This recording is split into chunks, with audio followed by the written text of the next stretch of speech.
अस्सलामुअलैकुम। आज यौम आशूर है और हम आपके साथ मौजूद हैं रोज़ाना की तरह। पैगम्बर इस्लाम के नवासे इमाम हुसैन अलैहिस्सलाम आली मकाम और इनके 72 साथियों की करबला में यजीदी फ़ौज के हाथों शहादत का दिन आज है और यौम आशूर यानी 10 मुहर्रमुल हराम है। 1400 बरस पहले आज पेश आए सानहे करबला की बात करेंगे, उसकी याद में हम बात करेंगे। मुल्क भर में शबीह अलम, ताबूत और जुर्जना के जुलूस बरामद किए जा रहे हैं। लाहौर में निसार हवेली अंदरून मोची गेट से बरामद जुलूस करबला गामे शाह की जानिब रवां दवा है। मोहल्ला शिया में अजान अली अकबर दी गई, जहाँ हज़ारों अज़ादार मर्द ख़वातीन बच्चे शरीक हैं।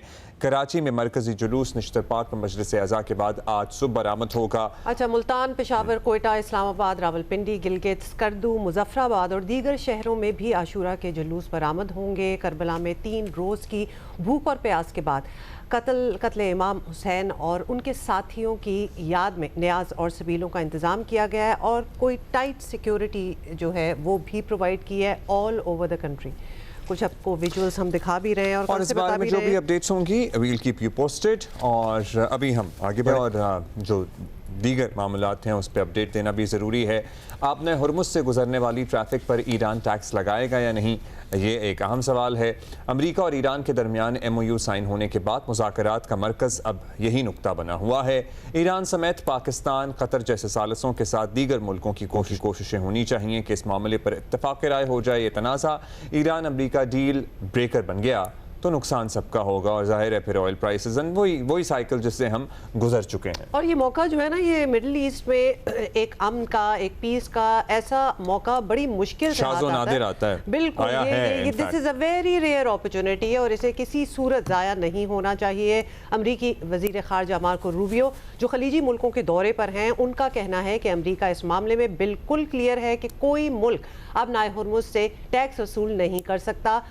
खलीज ताउन तंजीम के मुल्कों ने भी ऐसे किसी भी टोल टैक्स जो है उसकी मुखालफत की है। सुने। अच्छा, ये सिर्फ अमेरिका की बात नहीं है, आपको बता दें कि सालिस का किरदार अदा करने वाला कतर भी अब नाए हुर्मुज़ में किसी किस्म की टैक्स वसूली के खिलाफ है। कतर के वज़ीर आज़म शेख मोहम्मद बिन अब्दुर्रहमान अल सानी ने बुध को बरतानवी TV से इंटरव्यू में दो टोक कहा था कि कतर अब नाए हुर्मुज़ से गुजरने पर फीस लगाने के ईरानी मनसूबे की हिमायत नहीं करेगा। और इससे पहले आपको ये भी बता दें कि ईरान के पासदारान इनकलाब की जानिब से ऐसे बयानात आते रहे हैं कि अब नाए हुर्मुज़ से गुजरने वाली ट्रैफिक से मखसूस फीस ली जाएगी, मगर कल इस मामले पर ईरान की वजारत खारजा की जानिब बयान सामने आया जिसमें कहा गया कि ईरान अब नाए हुर्मुज़ से राहदारी की कोई फीस आयद नहीं करेगा बेसिकली, लेकिन यहाँ से गुजरने वाले जहाज़ों को ईरानी अथॉरिटी से रब्ता जो है वो लाजमी करना होगा। और ओमान ने अब नाए हुर्मुज़ से गुजरने के लिए नए आर्जी बहरी रास्ते का ऐलान भी किया है। आपको पता ना, ओमान और ईरान बेसिकली डिसाइडिंग फैक्टर्स तो वही हैं। अच्छा, जिसकी ईरान के पासदारान इनकलाब ने मुखालफत की है, उन्होंने खबरदार किया कि किसी भी नए बहरी रास्ते का ऐलान नाकाबिल कबूल है और इंतहाई ख़तरनाक है। आपने हुर्मुज़ से गुजरने वाले हर जहाज़ के लिए ईरानी बहरिया के साथ कोऑर्डिनेशन लाजमी है। बेसिकली वो कह रहे हैं हम फीस नहीं लेंगे लेकिन हमसे कोऑर्डिनेशन के साथ गुजरें। खिलाफ वर्जी करने वाले जहाज़ों को कार्रवाई का सामना करना पड़ेगा। अब इस वक्त ये लग रहा है कि इस मामले में शायद ईरान को कहीं से हिमायत मिले या ना मिले। शायद कोई भी मुल्क एक्चुअली शायद क्या यकीनन कोई भी मुल्क आपने हुर्मुज़ पे टैक्स के लिए तो रजामंद नहीं होने वाला है। ईरान को इस मामले में बहुत सोच समझ कर आगे चलना पड़ेगा क्योंकि अभी जो एक कंसेंसस डेवलप हुआ है और ईरान के हक में जो रहमवार है कहीं वो इससे डैम्पन और डैमेज ना हो जाए। ईरानी क़यादत के मौजूदा जो बयानात हैं, अभी हमने आपको बताया भी है, उनसे ऐसा लगता है कि हालात की नज़ाकत को वो भी समझते हैं और वो भी कह रहे हैं कि कोऑर्डिनेशन कर लो। टैक्स वाली बात जो है वो जरा इसी पे जरा बात करते हैं। डॉक्टर मलीहा लोधी सीनियर सिफारतकार हमारे साथ मौजूद हैं। डॉक्टर साहबा, जब हम ये देखते हैं ईरान और अमेरिका का किसी डील तक पहुंच जाना भी literally it's not short than a miracle. अब डायलॉग का प्रोसेस आगे बढ़ रहा है, इन्हीं वक्तों में कोई ना कोई मसला भी खड़ा हो जाता है और जाहिर एक्सपेक्ट भी किया जा रहा था ये इतनी कोई it is not going to be so smooth और it is not going to be so smooth. हर चीज पे एग्री करेगा। क्या आपको लगता है कि आपने हुर्मुज़ पर टैक्सेशन वाला मामला या कोऑर्डिनेशन वाला मामला ये सीरियस है, खुदा न खास्ता डील ब्रेकर बन सकता है? मैं फिर अभी तक जो हम देख रहे हैं वो ये है कि इसकी बहुत ही इम्प्लीमेंटेशन जो MOU की है वो काफ़ी पॉजिटिवली शुरू हुई है। उसमें स्ट्रेट ऑफ हॉर्मुज़ के खुलने का था, वो खुल गया, बल्कि आज जो खबरें आ रही हैं उनके मुताबिक जहाज़ जो हैं शिप्स जो हैं वहाँ फ्रीली मूव कर रहे हैं, मूवमेंट बिल्कुल अनहिंडर्ड है। दूसरा ये कि अमेरिका ने ब्लॉकेड ख़त्म करना था, उसने भी ख़त्म कर दिया है। टेक्निकल लेवल टॉक्स जो हैं वो जारी थे और फिर अगले हफ्ते फिर से शुरू होंगे। तो आई मीन ओवरऑल अगर आप देखें तो ये जो प्रोसेस है या सिलसिला है ये चल रहा है, लेकिन जाहिर है ये तवक्को करना कि कोई मसला नहीं होगा, वो तो होंगे, छोटे मोटे या बड़े भी मसले हो सकते हैं। मेरा ख्याल है ये स्ट्रेट ऑफ हॉर्मुज़ के फीस वाले मसले से ज़्यादा बड़ा जो मसला है वो इजराइल का रोल है, इसलिए कि इजराइल अभी भी वैसे तो फाइटिंग की शिद्दत में कमी आई है लबनान में, लेकिन अभी भी वो कंटिन्यू कर रहा है अपनी मिलिट्री एक्शंस वहाँ। फिर ये कि मेमोरेंडम के तहत लबनान यानी कि सदर्न लबनान से इजराइल की फौजों को विड्रॉ करना है। तो आज बल्कि या कल उनके इजराइल के डिफेंस मिनिस्टर ने तो ये स्टेटमेंट दे दी कि हम तो सदर्न लेबनान से बिल्कुल नहीं विड्रॉ करेंगे। तो ये ऑब्स्टिकल्स तो ये हैं। अब ये कि दोनों साइड्स जो हैं वो इन्वेस्टेड हैं इस प्रोसेस में, तो और इजराइल को रोकना तो जाहिर है वो तो फिर अमेरिका की जिम्मेदारी है। मगर मैं नहीं समझती कि किसी एक फरीक के मुफाद में होगा कि वो इम्प्लीमेंटेशन में कोई मसला रेज करें या कोई ऑब्स्टिकल बने। ऑब्स्टिकल्स तो स्टेटमेंट्स भी समटाइम्स ऑब्स्टिकल्स बन जाते हैं। डॉक्टर मलिहा ये बताएं कि सदर ट्रंप की जो शख्सियत है, जो उनकी पर्सनालिटी है, वो किसी भी मौके पर कोई ना कोई ऐसा बयान दे देते हैं जिससे शुबहात बढ़ जाते हैं, कुछ भी हो सकता है, थिंग्स कैन गो एनीवे। और इसी तरह ईरान में भी कुछ लोग हैं जिनके बयानात जो हैं वो काफ़ी सख्त होते हैं। तो क्या डिप्लोमेसी में ये मुमकिन होता है कि ऐसे बयानात को नज़रअंदाज करके मुज़ाकरात पर फोकस रखा जाए, या फिर यूएफसी के ऐसे बयानात जो हैं वो मिसाइल पैदा कर सकते हैं? देखिए अमूमन यही होता है कि मुज़ाकरात के दौरान भी दोनों साइड्स जो हैं वो टफ किस्म की स्टेटमेंट्स देते हैं एक तरह से दूसरे पे दबाव डालने के लिए। तो ये तो मैं नहीं समझती कि कोई बहुत ही अनयूजुअल बात है या हैरानकुन बात है, लेकिन ये ज़रूर है कि सदर ट्रंप जिस किस्म के प्रोवोकेटिव स्टेटमेंट्स देते हैं और जिस तरह की ज़ुबान इस्तेमाल करते हैं, तो उससे फिर जाहिर है दूसरी साइड को तो फिर ये लगता है ना कि पता नहीं उनको दिलचस्पी है भी इस एग्रीमेंट में या नहीं।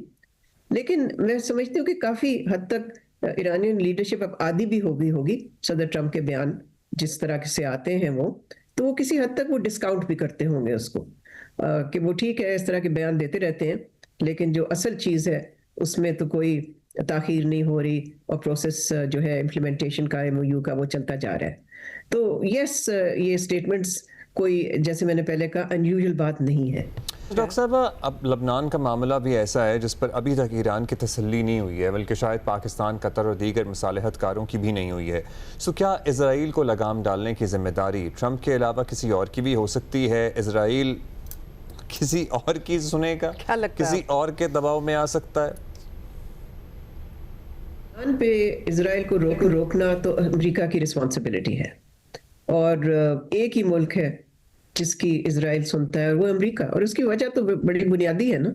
अमेरिका के बगैर जो है, जिस तरह ट्रंप ने भी बहुत दफ़ा कहा, इसराइल सर्वाइव नहीं कर सकता, इसलिए कि इसराइल की मुआशी और मिलिट्री इमदाद अमेरिका से आती है और बिलियंस ऑफ डॉलर्स की हर साल। तो उसके बगैर तो फिर इसराइल का बहुत मुश्किल हो जाता है ना सर्वाइव करना।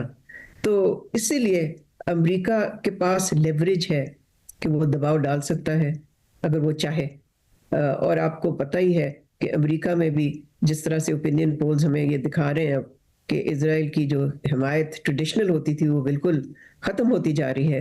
तो उससे भी मैं समझती हूँ कि एक तरह से आप कह सकते हैं कि चैलेंज बढ़ रहा है वज़ीर-ए-आज़म नेतन्याहू के लिए, इसलिए कि अगर वहाँ हिमायत ही कमज़ोर हो जाए अमेरिका में इसराइल के लिए, तो जाहिर है फिर वो इमदाद भी ख़तरे में पड़ सकती है।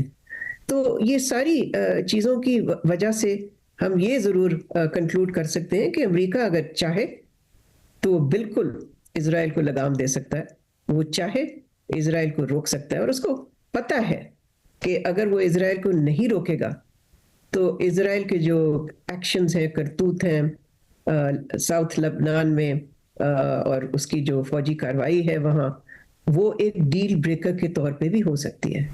यानी 2-3 चीजें हैं जो बेसिकली डील ब्रेकर्स इधर बन सकती हैं। लेबनान वाला इशू वो तो है। बहुत शुक्रिया डॉक्टर मलीहा लोधी साहिबा। अब हमें ज्वाइन किया डॉक्टर नईम अहमद, चेयरपर्सन है शोबा बैनुल-अक़वामी ताल्लुकात कराची यूनिवर्सिटी। बहुत शुक्रिया डॉक्टर साहब फॉर योर टाइम। डॉक्टर साहब सबसे पहले तो हम डील ब्रेकर्स की बात करें। नेचुरली पूरी दुनिया इंतजार में बैठी है कि ये MOUs जो साइन हुए एक परमानेंट पीस डील में ये कन्वर्ट हो और फ़ायदा हो हर साइड को। इजराइल की हरकतों से ऐसा लग नहीं रहा कि वो चाहते हैं ये हो, और वो दे डोंट इवन केयर कि डील ब्रेकर उनकी तरफ से वो जो लबनान में कार्रवाइयाँ चली हुई हैं। उसके अलावा फिर अपना हुर्मुज़ पे अगर ईरान टोल टैक्स लगा देता है वो भी किसी को एक्सेप्टेबल नहीं है। 2-4 बड़ी इस किस्म की चीज़ें हैं जिनमें बहुत केयरफुली इनको निगोशिएट करना पड़ेगा। बिल्कुल, जहाँ तक इजराइल की बात है, हमने देखा कि शुरू से ही इजराइल जो है वो अमेरिका और ईरान के जो मुज़ाकरात थे उनका मुखालिफ रहा है, क्योंकि इजराइल के जो ऑब्जेक्टिव्स हैं वो अभी तक अचीव नहीं हो पाए हैं। बकौल इजरायली प्राइम मिनिस्टर के, उनका मेन ऑब्जेक्टिव ये था कि ईरान का जो न्यूक्लियर प्रोग्राम है वो मुकम्मल तौर पर ख़त्म हो जाए। दूसरा ऑब्जेक्टिव ये था कि ईरान के जो प्रॉक्सीज है रीजन में वो ख़त्म हो जाए। तो ये ऑब्जेक्टिव अभी तक इजराइल अचीव नहीं कर पाया है। तो तभी हमने देखा कि इजराइल जो है वक्तन फवक्तन इस डील की मुखालफत में फौजी कार्रवाइयाँ करता रहा है सदरन लेबनान में, और अभी भी उनका मौक़िफ़ यही है कि वो सदरन लेबनान को खाली नहीं करेंगे। और ज़ाहिर ईरान का जो ईरान इंसिस्ट कर रहा है इस बात पर कि जो MOU साइन हुआ है उसका पहला पॉइंट ही यही है कि इजराइल को सदरन लेबनान खाली करना होगा। तो यहाँ ये एक बड़ा गंभीर मामला है और ये अफेक्ट कर सकता है आगे चलकर MOU को। दूसरा जो आपने कहा आपने हुर्मुज़ का जो मामला है, उसके टोल फीस का मामला है, देखिए मेरे नज़दीक ये एक सानवी सी चीज़ है। ईरान और अमेरिका दोनों नहीं चाहेंगे कि सिर्फ इसकी वजह से जो है पूरा MOU या आगे चल के जो हतमी मुआहदा है वो ख़तरे में पड़ जाए, क्योंकि जो असल मामला है वो इससे कहीं मुख्तलिफ है। ये हमें सामने नज़र आ रहा है। अभी हमने देखा कि अमेरिकन जो सेक्रेटरी ऑफ स्टेट हैं वो GCC कंट्रीज़ को उन्होंने विजिट किया है। वहाँ पर भी उन सारे GCC कंट्रीज़ ने उसकी मुखालफत की है, और ईरान भी अब देखें थोड़ा उस बैकफुट पे गया है और उसके जो बयानात आ रहे हैं कि वो कोई भी फीस चार्ज नहीं करेगा। असल मामला जो है वो आबनाए हुर्मुज़ और ईरान के सॉवरेन राइट्स का है कि ईरान चाहता है कि उसके सॉवरेन राइट्स को एक्सेप्ट किया जाए, ख़ास तौर पे आबनाए हुर्मुज़ के हवाले से। तो ये जो है एक्सेप्टेंस अगर हो जाती है तो, और ख़ास तौर पे जो दूसरा इसमें आबनाए हुर्मुज़ में फ़रीक है, फ़रीक से मुराद ये कि दूसरी रियासत जो आबनाए हुर्मुज़ को कंट्रोल करती है वो ओमान है।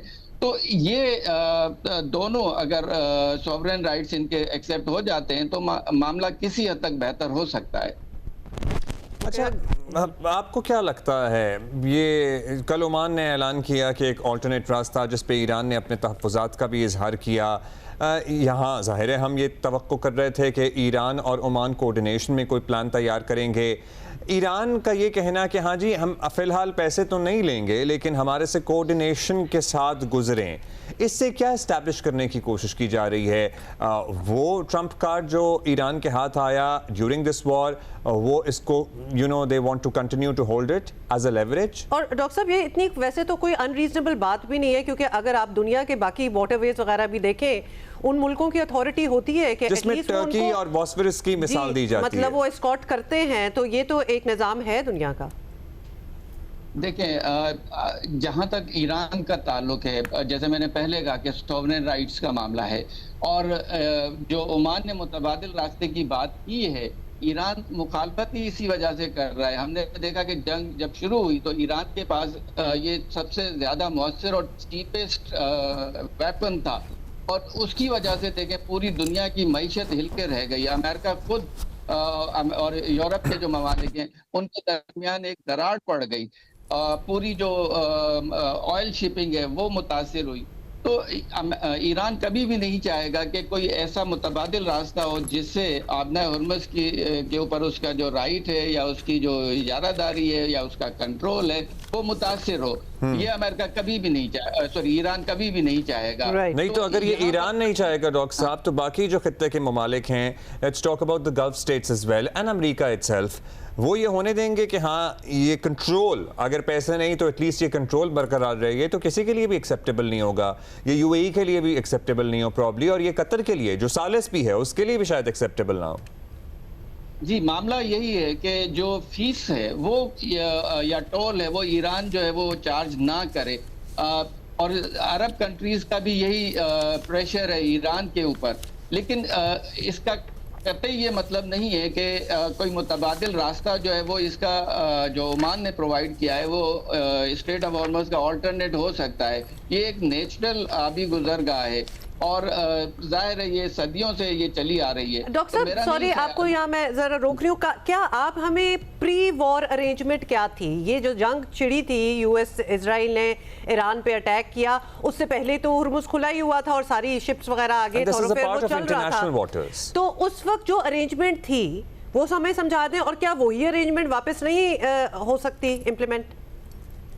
देखें, जंग से पहले की सूरत हाल जो मुख्तलिफ सूरत हाल थी उसमें ये आबना हुर्मुज़ से जो भी जहाज गुजरते थे वो बगैर किसी टोल के गुजरते थे, नंबर 1। नंबर 2, ये एक नेचुरल आबी गुजरगाह है और इंटरनेशनल लॉ में आप यहाँ से कोई ऐसी फीस चार्ज नहीं कर सकते जिसको हम टोल फी कहते हैं। जो आर्टिफिशियल आबी गुजरगाहें बनाई गई, जैसे पनामा है, जैसे स्विस कैनाल है, वहाँ वो चार्ज करते हैं वो ममालिक जिनका कंट्रोल है।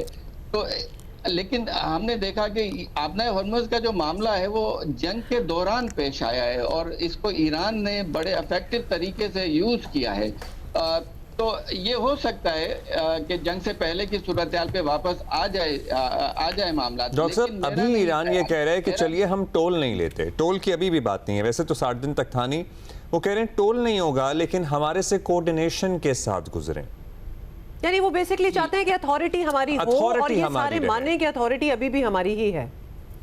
जी, इसमें 2 चीजें हमें देखनी है। पहला, जो ईरान इंसिस्ट कर, देखें जंग के बाद की सूरत हाल बिल्कुल मुख्तलिफ है। ईरान को ये पता चल गया कि ये आबना हुर्मुज़ एक बहुत ही चीपेस्ट वेपन है और उसको वो किसी भी वक्त यूज कर सकता है और उसने किया भी है। तो ईरान जो है वो अपने सोवरेन राइट्स की बात कर रहा है कि आगे चलकर अगर कोई मामला, और देखें ये जो MOU है और हतमी मुआहदा है ये मेरा ख्याल महीनों लग जाएंगे इसको कंक्लूड होने में। तो ईरान चाहता है कि ये कंट्रोल में उसके रहे ताकि वो उसका एक लेवरेज बरकरार रहे। दूसरा मामला जो है वो आबना हुर्मुज़ में जो माइंस हैं बिछी हुई उनका भी मामला है कि ईरान को पता है कि वो माइंस उसने कहाँ बिछाई हैं। तो कोई भी जहाज अगर गुजरता है बगैर उनकी कोऑर्डिनेशन के तो उसको वो मुतासिर हो सकता है। तो ये 2 चीजें हैं। ईरान जो है वो इंसिस्ट यही कर रहा है कि उसका कंट्रोल जो है वो बरकरार रहे और आगे चल के वो इसको एज ए लेवरेज पॉइंट इस्तेमाल। अच्छा डॉक्टर साहब, अब लबनान के मामले पे आ जाते हैं। लबनान में हामिद मीर साहब भी मौजूद हैं, वहाँ अब भी छोटी बड़ी कार्रवाइयाँ कर रहा है इजराइल। अब सारी खबरें आ गई, मना भी हो गया, मुज़ाकरात भी लबनान और इजराइल और अमरीका के चल रहे हैं। फिर ये भी पता लग गया कि लबनान के मामले पे अमरीकी सदर ने इजरायली वज़ीर आज़म की शदीद सरजनिश कर दी, सख्त अल्फाज का इस्तेमाल भी कर लिया। ये MOU भी हो गया। उसके बाद जो मीटिंग होनी थी वो एक दफ़ा इसलिए मुलतवी हो गई क्योंकि लबनान के मामले पे नहीं सेटलमेंट हो सकी। उसके बावजूद अब भी इजराइल का लबनान में कार्रवाइयाँ जारी रखना, ये क्या साबित कर रहा है? देखिए, लेबनान की सूरत हाल को आप इजरायली पर्सपेक्टिव से अगर देखें तो उनके लिए ये एक सिक्योरिटी का मामला है, खास तौर पे हिजबुल्लाह के हवाले से, क्योंकि इजराइल ने बल्कि मैं कहूँगा कि इजराइल इस बात पे कामयाब हो गया कि फ़लस्तीन के हवाले से हमास जो है उसको उसने साइडलाइन कर दिया। दूसरा मामला जो है वो लेबनान में हिजबुल्लाह का है जिसको ईरान की सपोर्ट हासिल है। तो इजराइल जो है वो अपनी सिक्योरिटी के लिए ये चाह रहा है कि जो सदर्न लेबनान है उसमें उसका जो ऑक्यूपेशन है वो बरकरार रहे ताकि वो एक सिक्योर हो सके। दूसरी तरफ हम देखते हैं कि अमेरिका ही नहीं चाहेगा कि इजराइल की वजह से ईरान के साथ जो उसके मामला चल रहे हैं वो मुतासिर हों। तभी हमने देखा कि अमेरिकन प्रेसिडेंट जो है वो बार बार उसकी सरजनिश कर रहा है, उसको जो है वो प्रेशर डाल रहा है कि किसी तरह से लेबनान का फ्रंट जो है वहां पर सीज फायर हो जाए। अभी कल ही जो है वो अमेरिका में लेबनान और इजराइल के दरमियान जो मुज़ाकरात थे वो ख़त्म हुए, 5वां जो राउंड था, लेकिन उसमें भी कोई खातिर का नतीजा नहीं निकल पाया। ज़ाहिर है वो आगे कंटिन्यू होंगे, लेकिन इजराइल का मामला यही है कि वो किसी भी तरह से अपनी सिक्योरिटी पर कंप्रोमाइज़ नहीं करना चाहता, और ख़ास तौर पे जब तक Netanyahu as a prime minister वहाँ पर मौजूद हैं, वो एक हार्ड लाइनर हैं, तो हमें इंतज़ार करना होगा कि इजराइल में इलेक्शंस कब होते हैं, कब इनकी गवर्नमेंट ख़त्म होती है, और कब जो है वो इजराइल जो है वो अमेरिका की बात मानता है। यानी बेसिकली नेतन्याहू जब तक रेलेवेंट हैं उस मुल्क में तो तब तक ये चीज़ें चलती रहेंगी। जब अगर वो इलेक्शंस हार जाते हैं या व्हाटएवर, तो फिर शायद आगे बात की जा सकती है। Doctor Naeem Ahmad, thank you very much for your time. अच्छा, और जो गेम्स जो बाइडेन ने किए हुए हैं ना इन लेबनान, इस पे भी शायद कोई बातचीत होनी चाहिए, because who is going to make sure कि वो आगे नहीं आते जाएंगे। और जो बफर जोन कायम किया है, जमीनों पे कब्जा किया है, वो वापस होगा कभी या नहीं होगा? वापस वाला पार्ट तो बिल्कुल ही लगता नहीं है कि होगा। कोई डील ऐसी नहीं होनी जिसमें वो वापस जाएंगे, लेकिन एटलीस्ट इससे आगे ना जाएं। अच्छा जी, आपको पता है अभी जो मैच हुआ है तुर्की यूएसए का, उसमें तुर्की ने यूएसए को भी हरा दिया 3-2 से। जी, बड़ा कुछ हो रहा है। और उससे पहले इक्वाडोर का और जर्मनी का भी हुआ मैच, और इक्वाडोर ने जर्मनी को हराया। सो वो भी हम बताएंगे आपको, लेकिन अभी हम यौम आशूर के सिलसिले में जो जुलूस निकाले जा रहे हैं उनकी अपडेट लेंगे। राजनपुर में यौम आशूर के मौके पर ज़िला भर में 67 मजालिस हैं और 51 जुलूस बरामद होंगे, और जुलूसों और मजालिस की सिक्योरिटी के लिए 1700 पुलिस एहलकार तैनात हैं। यौम आशूर का मरकज़ी जुलूस इमाम बारगाह जाफरिया से बरामद होगा, और इस बारे में इलियास रज़ा हमें रिपोर्ट कर रहे हैं। देखते हैं क्या सूरत हाल है वहाँ पे। जी, हज़रत इमाम हुसैन अलैहिस्सलाम का यौम अशूरा बड़े अकीद और एहतराम के साथ राजनपुर में मनाया जा रहा है। आज यौम अशूरा के 51 जुलूस है जो बरामद होंगे, और 51 जुलूस के लिए 1700 पुलिस एहलकार तैनात किए गए हैं। जुलूस के रास्तों में 600 से ज्यादा कैमरे जिला भर में लगाए गए हैं, जिनकी भी मॉनिटरिंग के लिए डीसी ऑफिस में कंट्रोल रूम कायम किया गया है। और इस टाइम आज डबल सवारी पर भी पाबंदी आयद की गई है, और जुलूस में सख्त तलाशी के बाद लोगों को जुलूस के अंदर आने की इजाजत दी जाएगी। और इस टाइम मेरे साथ district police officer Mohammad Imran साहब भी मौजूद है, मैं इनसे बात करता हूँ। यौम अशूरा के लिहाज से हमारी सिक्योरिटी डिप्लॉयमेंट है। पुलिस के अलावा हमने रेंजर्स और आर्मी डिप्लॉयड है। इसके अलावा हमारे कोई 550 के करीब रज़ाकारान हैं, वॉलंटियर्स हैं। जिला भर के तमाम दाखिली और खारजी रास्तों को भी बंद कर दिया गया है, और ये यौम अशूरा के जो जुलूस है ये शाम तक ये जारी रहेंगे, और नमाज मगरिब के करीब जाकर इख्तिताम पजीर होंगे। जी, अच्छा, जब ये कैमरास इंस्टॉल्ड होते हैं ना और ये इस तरह मॉनिटरिंग हो रही होती है तो थोड़ी सी तसल्ली होती है। व्हेन वी सी विजुअल्स, तो लगता है कि पुलिस की और सिक्योरिटी एहलकार की नज़र है। So hopefully nothing will go wrong. अच्छा, एक ब्रेक लेनी है, वापस आ रहे हैं थोड़ी देर में।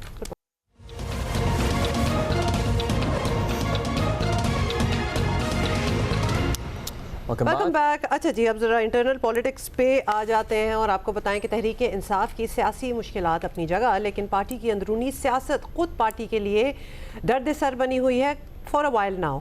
जहां 4 लोग जमा होते हैं, एक दूसरे को नीचा दिखाने के और इल्ज़ामात की जंग शुरू हो जाती है, और व्हाट्सएप ग्रुप में लड़ाइयाँ और एक दूसरे को ताने मामूल बन चुके हैं। बल्कि अब तो पब्लिक के सामने भी मार धाड़ से गुरेज नहीं किया जाता। और मंगल को आपको बताएं कि अडियाला जेल के बाहर जो तमाशा लगा, उसने पार्टी के तंजीमी ढांचे की कमजोरी और बच्चे कुछ जो डिसिप्लिन है उसकी धज्जियां घेर दी। पार्टी कारकुन और MNAs ने न सिर्फ एक दूसरे को गालियां दी बल्कि एक दूसरे से गुत्थम गुत्था होते रहे। चंद दिन पहले PTI रुकन इकबाल आफरीदी और PTI खैबर पख्तूनख्वा के सदर जुनैद अकबर के दरमियान कौमी असम्बली के इजलास में नौबत हाथापाई तक पहुँच गई थी। पार्टी में ग्रुप बंदी का तासुर वक्त के साथ कमज़ोर होने के बजाय बढ़ता नजर आ रहा है। खैबर पख्तूनख्वा में PTI के नाराज़ अरकान ने बजट की मंजूरी के लिए वोट दिया, लेकिन साथ ही ये भी कह दिया कि खैबर पख्तूनख्वा हुकूमत से मुताल्लिक इनके तहफ़्फ़ुज़ात बदस्तूर मौजूद हैं।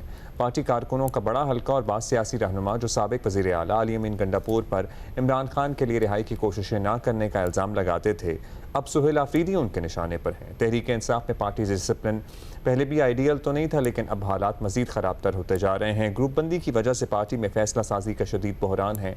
इमरान खान की रिहाई के लिए कोई हिकमत अमली बनाना बहुत दूर की बात है, अभी तो दीगर मामलाती सेटल नहीं हो रहे। अच्छा, इमरान खान पर मुलाकातों पर लगी पाबंदी भी जो है वो ऑब्वियसली उठाने की सलाहियत खोती जा रही है, और जब तक बेसिकली पार्टी जो है वो उनसे मुलाकातें भी नहीं करवा पा रही, और जब तक तहरीक इंसाफ पार्टी डिसिप्लिन को बेहतर नहीं मनाती, पीटीआई की कमज़ोर पड़ती सियासी ताकत जो है वो हमें एटलीस्ट बहाल होती नज़र नहीं आ रही, because that is all that comes out of that camp. Shabbir हमारे साथ ही कवर करते हैं इशूज़ को। बहुत शुक्रिया शबीर साहब। अब बताइएगा, मंगल वाले दिन अडियाला के बाहर तहरीक इंसाफ के दुरुक ग्रुप को लड़ाई की खबर मिली थी, एग्जैक्टली क्या हुआ था उस दिन?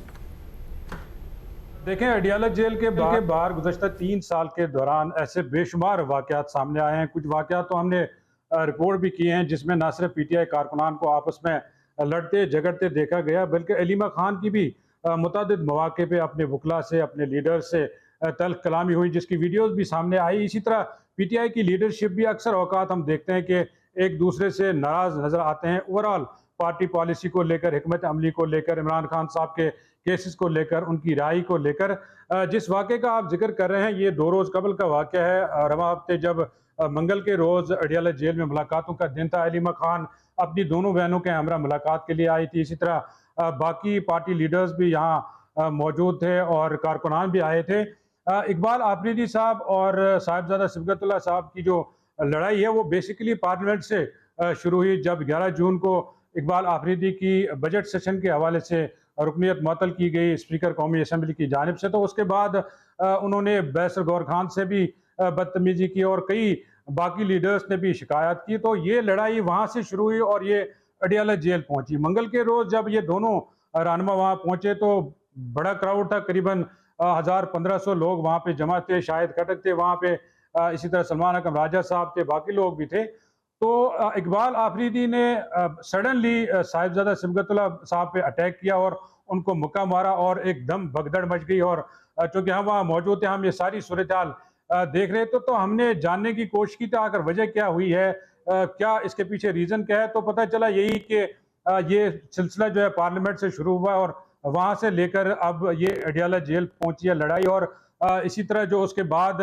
जुनैद अकबर साहब थे, वहाँ बाकी लोग भी थे, उनने छिड़ाने की कोशिश की, लेकिन कारकुनान मुश्तिल थे दोनों तरफ से, क्योंकि साहिबजादा सिबगतुल्लाह साहब के भी कारकुनान वहाँ थे, इकबाल आफरीदी साहब के भी अपने कारकुनान वहाँ थे। तो काफ़ी देर ये सूरत हाल जो है वो कशीदा रही और उसके बाद अलीमा खान भी उठकर आई। उन्होंने जब पता किया, उनको पता चला कि लड़ाई झगड़ा हुआ, तो वो भी वहाँ पे आई। तो फिर दोनों ग्रुप्स को शायद समझाया गया कि ये ठीक नहीं, क्योंकि मीडिया वहाँ पे फुटेजेस बना रहा था, मीडिया के भी मोबाइल जो है छीनने की कोशिश की गई पीटीआई कारकुनान की जानिब से।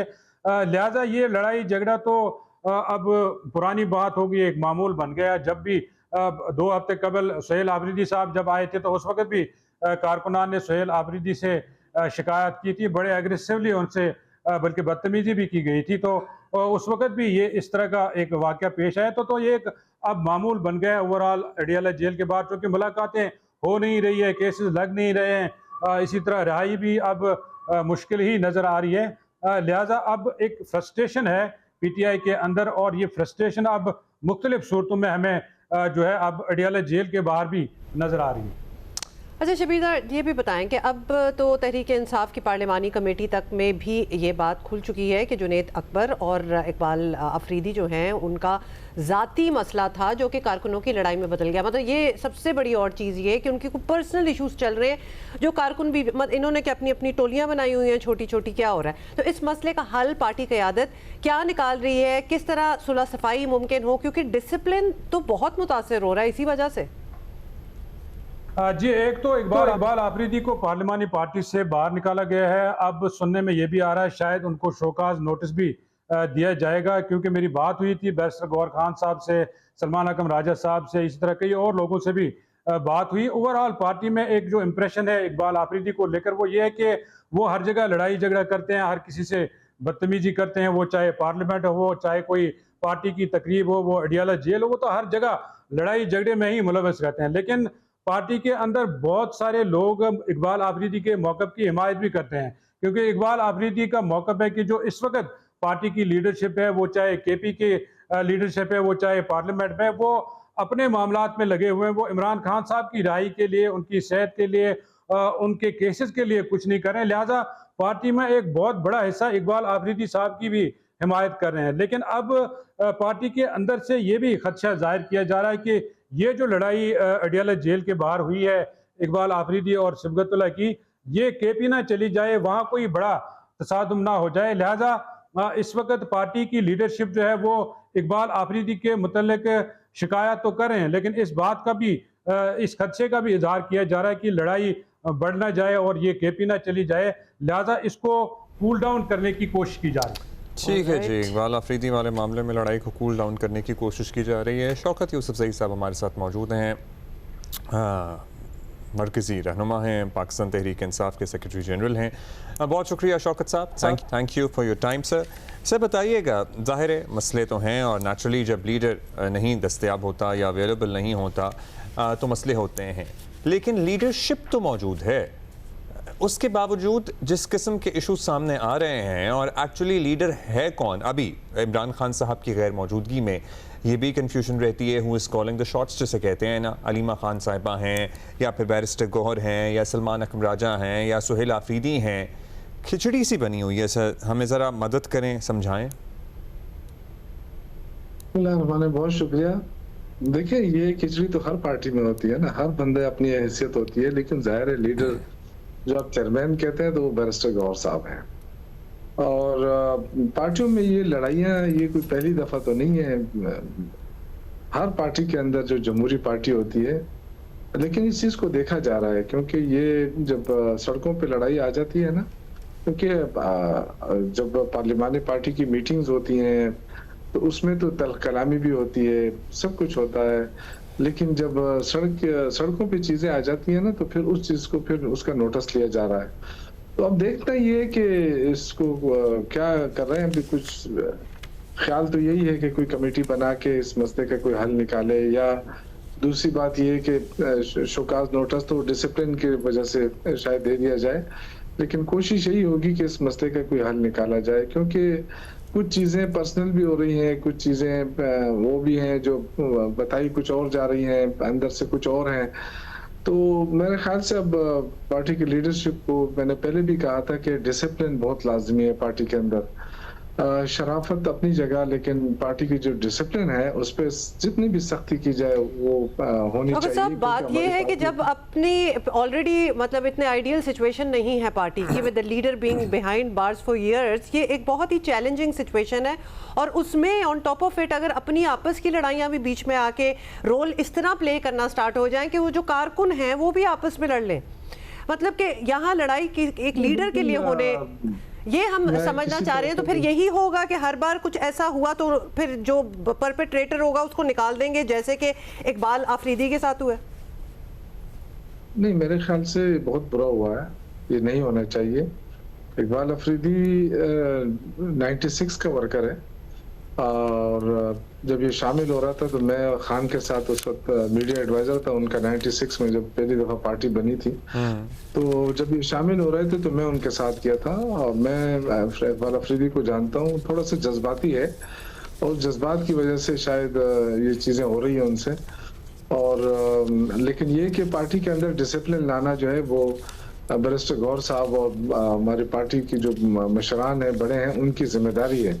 अगर ये डिसिप्लिन पे फोकस किया जाता तो बहुत सारी चीजें जो है वो ना होती, लेकिन अब जो है ना, अभी वक्त है, जो उन्होंने नोटिस लिया है, बेशक ये पार्टी से निकालना या ये तो एक अलग चीज है, लेकिन ये कि कम से कम डिसिप्लिन पार्टी के अंदर आ जाए और जो लोग इस तरह खुलेआम किसी को गाली दे, किसी को वो दे, तो वो तो कम से कम पार्टी उसको बर्दाश्त ना करे। अच्छा शौकत साहब, बैरिस्टर गौहर की आप बात कर रहे हैं, बड़े धीमे मिजाज के आदमी हैं वो, बड़े डिसेंट सा उनका डिमीनर है, मगर अक्सर हमने देखा है कि उनकी अपनी अथॉरिटी पार्टी के अपने ही लोग चैलेंज कर रहे होते हैं। फॉर इंस्टेंस, अगर शौकत साहब अगर चेयरमैन है बैरिस्टर गौहर, तो फिर वो क्यों नहीं कॉल देते, फलाना जगह जमा होना है, ये करना है, वो करना है। मतलब अलीमा खान साहिबा का एक अलग सर्कल चल रहा है एंड वो क्लियर कट एक्स पे भी, ट्विटर पे भी, जिस पे वो लिखती रहती हैं वो यहाँ पहुँचे हैं, ये करें एटसेट्रा, फलाना ढिमकाना। हालांकि उनके पास पार्टी का ऐसा कोई ओहदा नहीं है और आपको भी पता है कि खान साहब नहीं है हामी इस तरह अपनी हमशीराओं के, अपनी बहनों के सियासी मामलात में मुखल होने के। सो फिर वो क्या मामला है? देखिए, ये तो आप सेंट्रल एशिया नहीं, आप बाहर दुनिया की भी सियासत देखें ना, तो फैमिली का जो होता है ना असर, वो बहुत होता है। आप इंडिया में देखें, पाकिस्तान में देखें, जब नवाज शरीफ साहब की हुकूमत खत्म की गई और उनको जेल किया गया, तो फिर उस वक्त कलसुम नवाज निकली थी, अल्लाह बख्शे उनको, और ये मरियम बीबी थी। फर्स्ट इंटरव्यू मैंने किया था उनका एज ए जर्नलिस्ट, जब वो पेशावर पहुंची थी, जिस हालत में थी वो, रात के 11 बजे मैं पहुंचा और झगड़ा साहब के घर में मैंने उनका इंटरव्यू किया। बड़ा तो ये सूरत हाल तो होती है, लोग उसकी तरफ देखते हैं। कोई वो कि अलीमा खान साहबा के पास कोई ओहदा नहीं है, लेकिन उनके जज्बात तो है, उनके भाई के साथ ज्यादती हो रही है, तो जाहिर है वो जो बात करती है वो लोगों के दिलों पे लगती है। तो अगर उनके पास ओहदा हो या ना हो, लेकिन उनकी जो इमरान खान के साथ जो उनका ताल्लुक है, जो बहन है उनकी, तो वो पार्टी के दीगर लोगों के साथ कोऑर्डिनेशन में आ जाएं, फिर ऐसा कर लेना, कोई मिलके हिकमत अमली बना लें आप लोग।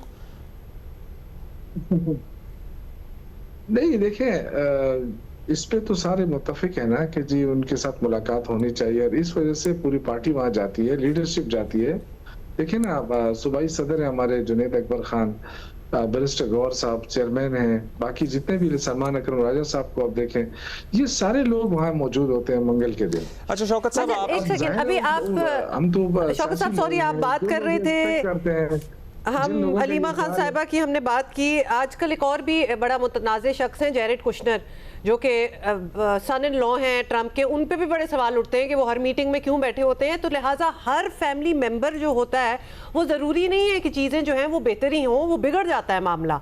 तो इसलिए ये सवाल था। आप सिर्फ हमें ये बता दें कि who is calling the shots. अगर खान साहब से मुलाकातें भी नहीं हो रही, चले ठीक है, मैसेजिंग आगे पीछे आ जाती है, लेकिन कोई एक पिन पॉइंट करें, एक पर्सन जिसका फाइनल से हो, जो जिसकी फाइनल से हो, और उसके बाद जुनैद अकबर हो या फिर बैरिस्टर हो या आप हो या अलीमा खान हरसेल्फ हो, उन्होंने उसकी बात माननी है, वो पॉइंट पर्सन कौन है? देखिए, डेफिनेटली वो बैरिस्टर गौहर साहब हैं, लेकिन उसमें देखें ना, इमरान खान से जब आखिरी मुलाकात हुई थी तो उन्होंने 2 बंदों को नामजद किया था। सुहेल अफरीदी के हवाले किया था कि जी स्ट्रीट मूवमेंट, और जो तहरीक का ऐलान करना था वो उन्होंने करना था महमूद खान अचकज़ई के हवाले किया। उसके बाद तो मुलाकात ही नहीं हुई, तो अब जाहिर है पार्टी के लिए भी एक मसला तो है। अच्छा शौकत साहब, मुलाकात भी नहीं हो पा रही है, आपने कहा बैरिस्टर गौहर, लेकिन बैरिस्टर गौहर ऐसा लगता है बस फैसला साथ सिर्फ कागजों में है। अब ये बताइएगा कि मुलाकात तक ना हो पाना, रिहाई वाले मामलात पे तो अभी क्या ही आए, उसके लिए आपको क्या करना होगा? कोई बातचीत आपके पास अंदर की खबर होगी, मतलब मुलाकात कैसे मुमकिन हो पाएगी? पार्टी ने इस बारे में गौर व खौस तो किया होगा ना, कोई हिकमत अमली तो बनाई होगी कि क्या गारंटीज चाहिए जो मुलाकात कराने वाले हैं उनको कि मुलाकात मुमकिन हो पाए, एटलीस्ट कहीं से शुरुआत तो हो। नहीं देखें, मेरा नहीं ख्याल है कि हुकूमत इसलिए मुलाकात नहीं करा रही कि जी हम सियासी बातें करते हैं, कुछ और करते हैं। ये तो देखें तो एक ऐसी उन्होंने अपना एक लिए हुज्जत तमाम किया हुआ है।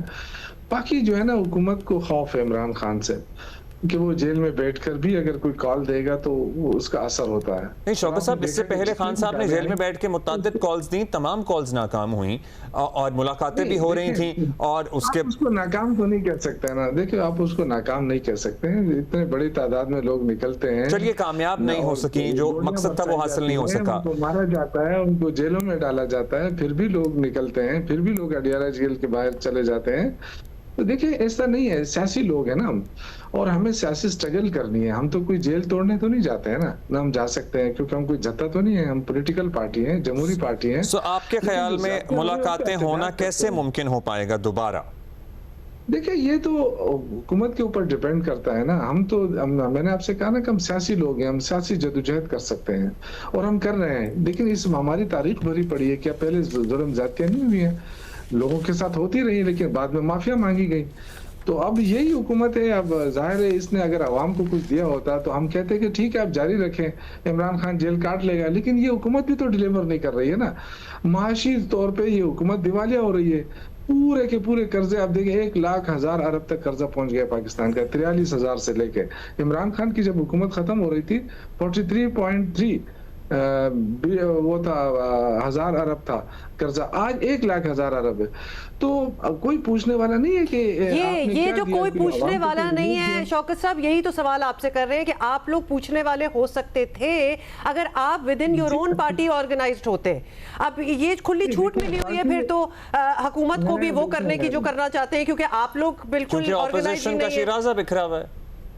देखें पार्टी ऑर्गेनाइज है, ऐसा नहीं है कि देखें इमरान खान के दौर में भी ये लड़ाइयाँ होती थी और ये लड़ाइयाँ आज नवाज शरीफ के दौर में उनकी पार्टी के अंदर भी होती हैं। लेकिन देखें चीज़ों को ज़्यादा हाईलाइट इसलिए किया जाता है पीटीआई को कि जाहिर है अपना एक एंगल होता है उसके लिए और उसको हाईलाइट किया जाता है। लड़ाइयाँ हर पार्टी में होती हैं, लेकिन मैं ये अर्ज करना चाहता हूँ कि हुकूमत जो है वो बुरी तरह नाकाम है। देखें ना आप जैसे पंजाब में सिर्फ देखें 150 के करीब कारखाने बंद हो गए, 1,00,000 लोग से ज्यादा बेरोजगार हो गए इस कारखानों की वजह। क्यों? टैक्स ज्यादा है, एक्सपोर्ट खत्म हो रही है, आपकी आधी रह गई है एक्सपोर्ट। तो मुल्क कैसे चलेगा? मुझे बताएं कोई नई मोटरवे बनी है जो इतना बड़ा कर्जा लिया है इन्होंने? तो पाकिस्तान और यही वो क्रेडिट्स हैं जो ऑब्वियसली ऑपोजिशन अगर ऑर्गेनाइज्ड हो, मुनज़्ज़म हो, तो उनको ये शायद रेज करनी चाहिए इन एन इफेक्टिव मैनर।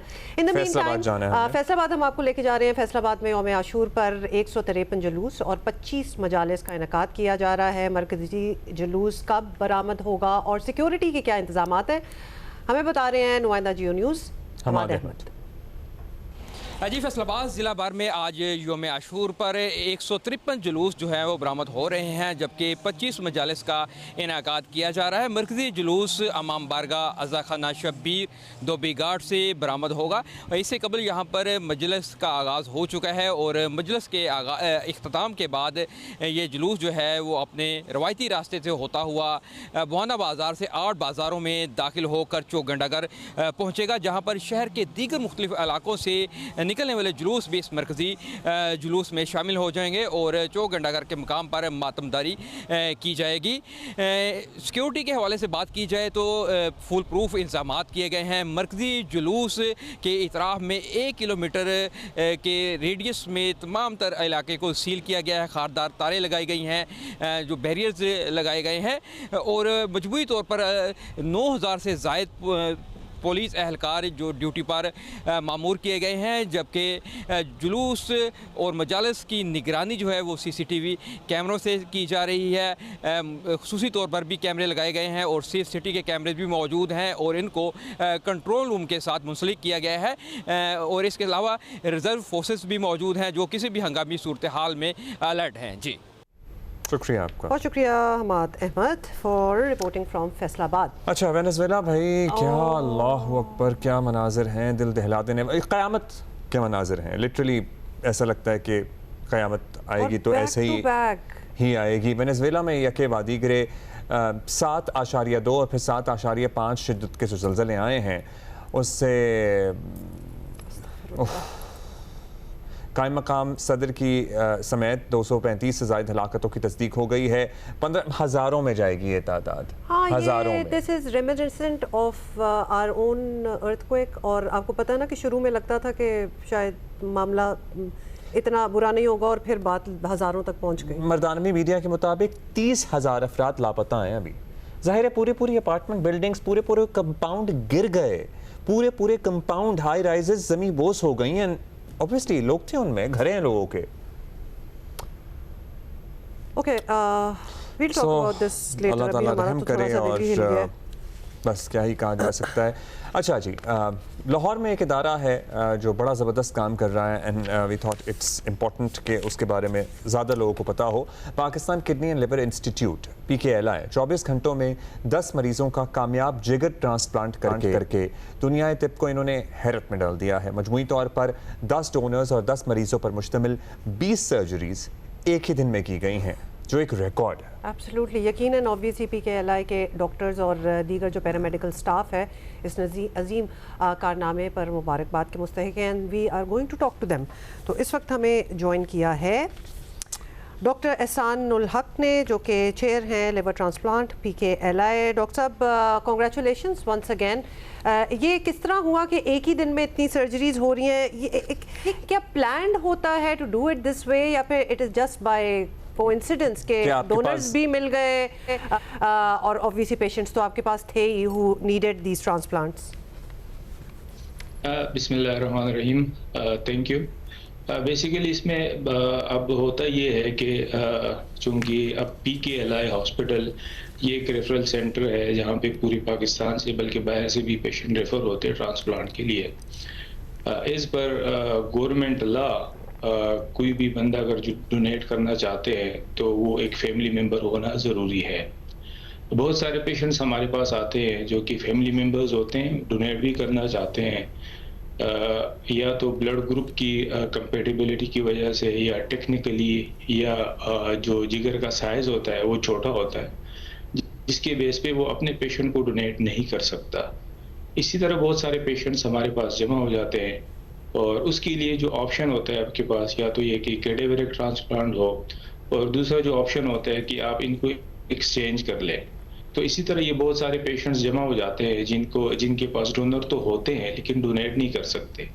तो इनको ना आसान अल्फाज में एक्सचेंज ट्रांसप्लांट कहते हैं, या पेड एक्सचेंज या स्वैप ट्रांसप्लांट से कहते हैं, कि जिससे जिनको आप एक्सचेंज करके, तो उसमें बेसिकली होता ये है कि हर एक पेशेंट को एक आइडियल डोनर मिल जाता है और इसी तरह उनको जो है वो नई जिंदगी मिल जाती है।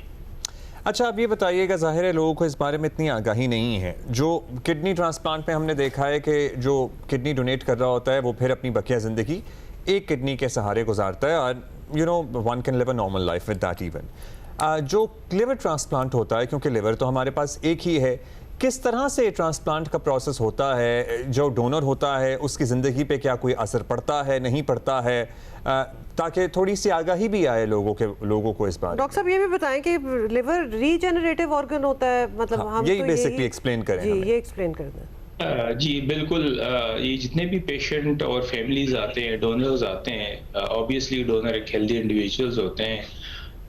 उन हेल्दी इंडिविजुअल की लाइफ को रिस्क में डालना एक बहुत बड़ा एक रिस्क होता है।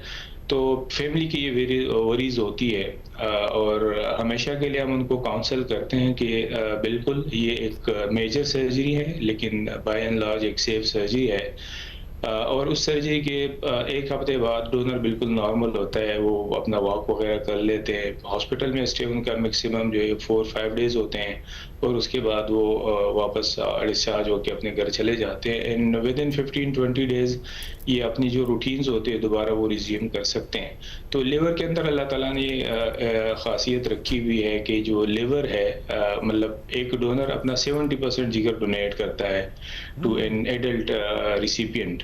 अब ये 30% या 40% जिगर जो बच जाता है वो टाइम के साथ ग्रो करते हैं। Within span up to 3 months time ये जिगर दोबारा अपने साइज तक आ जाता है। तो बाय एंड लार्ज ये एक सेफ सर्जरी है। अल्हम्दुलिल्लाह हमने अभी तक 1200 लिवर ट्रांसप्लांट कर चुके हैं, और अल्हम्दुलिल्लाह हमारे जितने भी डोनर्स थे अभी तक सारे सेहतयाब है और अपनी नॉर्मल लाइफ जो है वो गुजार रहे हैं। डॉक्टर साहब, ये भी बताइएगा कि डोनर्स फैमिली मेंबर्स ही होते हैं? Is that how it works? का कोई भी डोनर हो सकता है?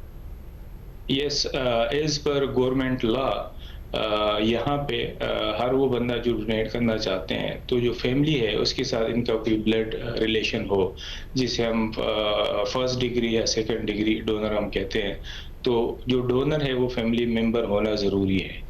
तो आप लोग जब पिक करते हैं, किसी को ज़रूरत है, और बहुत फैमिलीज में तो हमारे यहाँ तो ये भी होता है कि हर कोई मदद करने की कोशिश करेगा, तो आप लोग क्या क्राइटेरिया दें? What is the best candidate for a donor? Yes, donor के लिए जो आइडियल एक क्राइटेरिया है, इस पर हमारी जो हॉस्पिटल पॉलिसी है उसके लिए एज वो 18 to 40 या मैक्सिमम 50 ईयर्स तक होना चाहिए। डोनर जो है वो बिल्कुल स्लिम स्मार्ट हो, क्योंकि अभी जो रिसेंटली एक नई मेटाबॉलिक डिजीज़ आ चुकी है because of the obesity and lifestyle, उसी की वजह से भी जिगर इफेक्ट होते हैं। और ब्लड रिलेटिव और जो ब्लड ग्रुप है वो कंपेटेबल होना चाहिए। यस, अगर आपके पास अब इशू है कि वो ब्लड कंपेटेबल नहीं है तो आपके पास ये एक्सचेंज ट्रांसप्लांट वाला जो आपने बताया कि स्वैप हो जाते हैं फिर डोनर्स। अच्छा डॉक्टर साहब, ये ज़रूर लोगों के लिए बताइए, पूरे पाकिस्तान में तमाम लोगों का यहाँ मुफ्त इलाज हो सकता है? ये ट्रांसप्लांट की कोई फ़ीस होती है या फ्री ऑफ कॉस्ट है सारा कुछ? PKLI बनने का जो मकसद था, एक विजन और मिशन था, वो यही था कि जी वो लोग जो कि नॉन अफोर्डिंग है, अपना इलाज पैसे दे के नहीं करा सकते हैं, तो बिल्कुल उस पेशेंट का ये हक है कि उसको भी ये इलाज की फैसिलिटी अवेलेबल हो। PKLI में अभी तक जितने भी ये ट्रांसप्लांट हुए हैं, तो अगर पंजाब का सिटीज़न है तो उनका तो सेहत कार्ड से होता है। 70% जो ट्रांसप्लांट यहाँ पे हुए हैं ये गवर्नमेंट ने स्पॉन्सर्ड किए।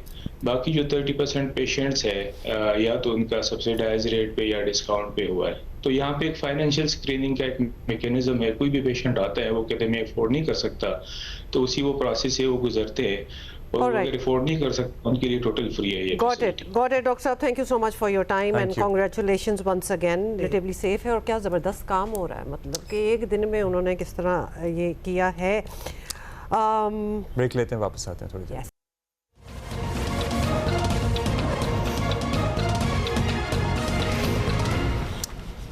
वेलकम बैक जी। वेलकम। कराची के इलाके कायदाबाद में ज़्यादती के बाद कत्ल की जाने वाली 3 साला बच्ची का केस अभी तक मौमा बना हुआ है। हर दर्द दिल रखने वाला शख्स इस वाक़े पर दुख और दिली अफसोस का इजहार कर रहा है। थोड़े से समझदार बच्चों को तो गुड और बैड टच के बारे में शऊर दिया जा सकता है, लेकिन आप 3 साल के बच्चे को कैसे समझाएंगे या 2.5 साल की बच्ची को क्या समझाएंगे? And I was reading a statement by doctor Sumera, जो कि पुलिस सर्जन है।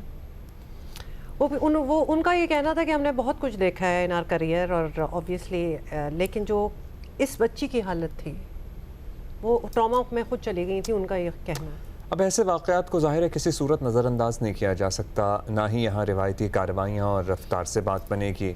सिंध पुलिस और हुकूमत की जानिब से मुल्ज़िमान को कानून के कटहरे में लाने के दावे हो रहे हैं। कुछ मशकूक अफराद के DNAs वगैरह भी लिए गए हैं। पुलिस बच्ची के कत्ल में किसी करीबी रिश्तेदार या किसी भी जानने वाले के मुलव्वस होने के शक का इजहार कर रही है। DIG ईस्ट की सरबराही में एक कमेटी भी कायम हो चुकी है। वज़ीर दाखिला सिंध ज़ियाउल हसन लंजार भी कह रहे हैं कि मुलव्वस अनासिर कानून की गिरफ्त से नहीं बच सकेंगे। लेकिन जिस तरह एक एक दिन गुजरता है, बल्कि एक एक घंटा भी गुजरता है ना, तो वो और ज़्यादा मुश्किल बात हो जाती है कि जो परपेट्रेटर्स होते हैं, जो इसमें मुलव्वस हैं, वो एट लार्ज होते हैं ना। हाँ, वो एट लार्ज हैं और जितना उनको वक्त मिलेगा वो भागेंगे। लेकिन खैर गिरफ्तारियाँ भी हुई हैं। सिंध हुकूमत और पुलिस की ये तमाम तर जो तेज़ियाँ फुर्तियाँ जो भी आपने कहना है अपनी जगह, लेकिन इस केस को फौरी हल और अंजाम की तरफ बढ़ना चाहिए और बढ़ना होगा, वरना क्या लोगों का क्या फेथ रह जाएगा कि अगर उनके 2-3 साल के बच्चे भी महफूज नहीं हैं।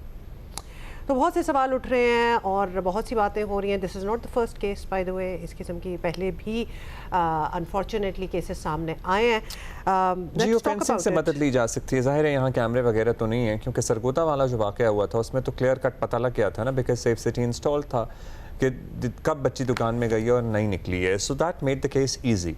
सो यहाँ पे अब मालूम करते हैं राहील सलमान से, हमारे साथी हैं। राहील, कायदाबाद वाले वाक़े को काफ़ी वक्त हो चुका है, कौन कौन गिरफ्तार हुआ, क्या कार्रवाई हुई है, पुलिस किसी नतीजे तक कब पहुँचती हुई आपको नज़र आ रही है? देखिए, बच्ची की बॉडी मिली थी एक प्लास्टिक के बैग में, जो कि एक आटे की बोरी थी। पुलिस ने उस आटे की बोरी से इन्वेस्टिगेशन का आगाज़ किया। इलाके के मुख्तलिफ दुकानदार जहां पर भी ये आटा मुमकिन तौर पे हो सकता था, वहां से मालूमात हासिल की, किन किन घरों में गया, कौन कौन लोग, किन किन लोगों ने उस आटे को ख़रीदा और कहां कहां पर वो बोरी अब तक हो सकती है। तो तहक़ीक़ात का दायरा मज़ीद वसी किया गया। जो मुश्तबा अफराद थे उन्हें भी हिरासत में लिया गया, जबकि बच्ची की तदफीन के बाद जो इंतहाई करीबी रिश्तेदार हैं बच्ची के, उनको भी पुलिस ने हिरासत में लिया और उनमें से 12 अफराद के DNA टेस्ट के लिए सैंपल लिए गए। इन तमाम अफराद को जिला अस्पताल लाया गया, जहाँ पर MLO ने उनके सैंपल लिए, जबकि इसके साथ साथ पुलिस सर्जन भी इस सारे मामले की निगरानी करती रही। हमारी बात हुई police surgeon doctor Sumaiya Tariq से, तो बताती हैं कि पुलिस ने अब तक सिर्फ 12 अफराद को जो है वो जिला अस्पताल में पेश किया, जहाँ पर उनके DNA टेस्ट के लिए सैंपल ले लिए गए, लेबॉर्ट्री रवाना कर दी है, जिसके बाद ही अब उनकी जो मैचिंग की रिपोर्ट है वो आने में अभी मज़ीद कोई 1 से 2 हफ्ते लग जाएंगे। बच्चे की जो बॉडी थी वहाँ से कुछ सैंपल पुलिस को मिले थे, जबकि इसके अलावा जब उसका पोस्टमार्टम किया गया तफसीली तौर पर तो उसमें भी कुछ चीज़ें ऐसी मिली थी। उसके जो कपड़ा था, जो कपड़े पहनी हुई थी वो बच्ची, उस पर कुछ इंसानी बाल मिले थे, जबकि उसकी बॉडी से भी कुछ DNA सैंपल मिले थे। तो हमारी बात हुई पुलिस हुक्काम से और पुलिस सर्जन से भी, तो वो ये बताते हैं कि इस वाक़े में कोई एक से ज़ायद अफराद मुलव्विस हो सकते हैं। ये किसी एक शख्स का काम नहीं था। जो अब तक हालात व वाक़यात थे, जो अब तक दस्तयाब शवाहिद है, उनके मुताबिक इस वाक़े में एक से ज़ायद अफराद मुलव्विस हो सकते हैं। और यही बात थी कि जिसके बाद फिर पुलिस ने जो है ना सिर्फ वहाँ के इलाके की जियो फेंसिंग भी की, उसमें कुछ मुश्तबा नंबर्स मिले हैं पुलिस को जिनके कवायद की तस्दीक की जा रही है। कुछ ऐसे नंबर्स थे कि जो कि फौरी तौर पर ही वेरीफाई हो गए, लेकिन कुछ 4 से 5 नंबर ऐसे हैं कि जिनका डेटा जो है वो वेरीफाई नहीं हो रहा, उनको भी अभी मज़ीद चेक किया जा रहा है। जी, बड़ा पेनफुल है वैसे इसके बारे में बात भी करना। ये बताइए, ऐसे वाक़यात में बदकिस्मती से हमने ये देखा है कि ज़्यादातर कोई ऐसा मुलव्विस होता है जो ख़ानदान का करीबी हो, रिश्तेदार हो, इलाके में रहने वाला हो, कोई आपका नेबर हो, महल्लेदार हो। तो क्या इस लाइन पर भी तफ्तीश हो रही है? जी बिल्कुल, देखें पास्ट में ऐसा रहा है कि इस किस्म के वाक़यात में कोई ना कोई करीबी जो है वो मुलव्विस होता है। अक्सर व बेशतर पड़ोसी होते हैं, और इवन कि उस किस्म का जो पड़ोसी होता है, जो मुलजिम होता है, वो उस बच्चे को ढूंढने में मदद कर रहा होता है, वो जनाजों में भी शरीक हो रहा होता है। लेकिन जब पुलिस की जब निगाह उस पर पड़ती है, वो शक के दायरे में आता है, तो ना सिर्फ पुलिस उसको उठाती है बल्कि उसको इंटरोगेशन में फिर वेरीफाई भी करती है। तो यकीनी तौर पर देखें, इसको थोड़ा सा समझने की ज़रूरत है कि ये जिस तरीके से बच्चे की बॉडी मिली है, तो घर की जो गली है उस गली पर भी गेट लगा हुआ है, और उस गेट के बाद फिर काफ़ी आगे जाकर घर का दरवाज़ा है। तो जो भी कातिल या उससे ज़्यादा अफराद थे, तो वो बॉडी जब लेकर आए बच्ची को, तो उन्होंने जो गली का लगा हुआ गेट है उसको क्रॉस किया है, और घर के आगे जो गेट बना हुआ है वहाँ पे बॉडी रखी है। तो दैट मीन्स कि जब इतना करीबी कोई है कि उसको पता है कि वो बच्ची कहाँ पर रहती है, उसका घर कहाँ पर है, और घर किस मुनासबत से बना हुआ है, तो वो ना सिर्फ उस पहले गेट को उसने क्रॉस किया बल्कि दूसरे गेट पर कि उसने बॉडी को रखा है और फिर वहाँ से फ़रार हुआ है। तो यकीनी तौर पर इस पूरे वाक़े में बहुत करीबी लोग मुलव्विस हो सकते हैं कि जिनको बच्चे के बारे में पूरी मालूमात थी। 3 साल की बच्ची थी, तो अब ये तो नहीं कहा जा सकता कि वो शायद पहचान ले, तो पहचानने की गर्ज की वजह से जो है मुलजिमान ने उसको मार दिया। और 3 साल की बच्ची बहुत छोटी बच्ची होती है, और इसी तरह से जब हमारी इब्तिदाई तौर पर पुलिस हुक्काम से बात हुई तो बताते कि वो घर से बाहर निकल गई थी, और इसी दौरान जो वो फिर लापता हुई, जिसके बाद घर वालों ने उसको ढूंढा लेकिन वो नहीं मिल सकी, और ये तकरीबन कोई 8 से 10 घंटे के अंदर उसकी बॉडी मिल गई।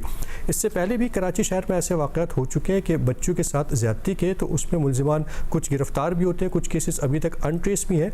लेकिन इस केस में हमने देखा कि पुलिस ने बहरहाल काम किया, और अब तक जो है वो कई अफराद के इसमें उनको हिरासत में लिया गया है, जबकि 12 अफराद जो कि इंतहाई करीबी हैं बच्ची के रिश्तेदारों में शामिल हैं, उन 12 अफराद के DNA टेस्ट के लिए सैंपल भी लिए गए। पुलिस को इसमें शदीद दुश्वारी का सामना था, क्योंकि फैमिली वो नहीं चाह रही थी, उनको किसी पर शक इब्तिदाई तौर पर नहीं था।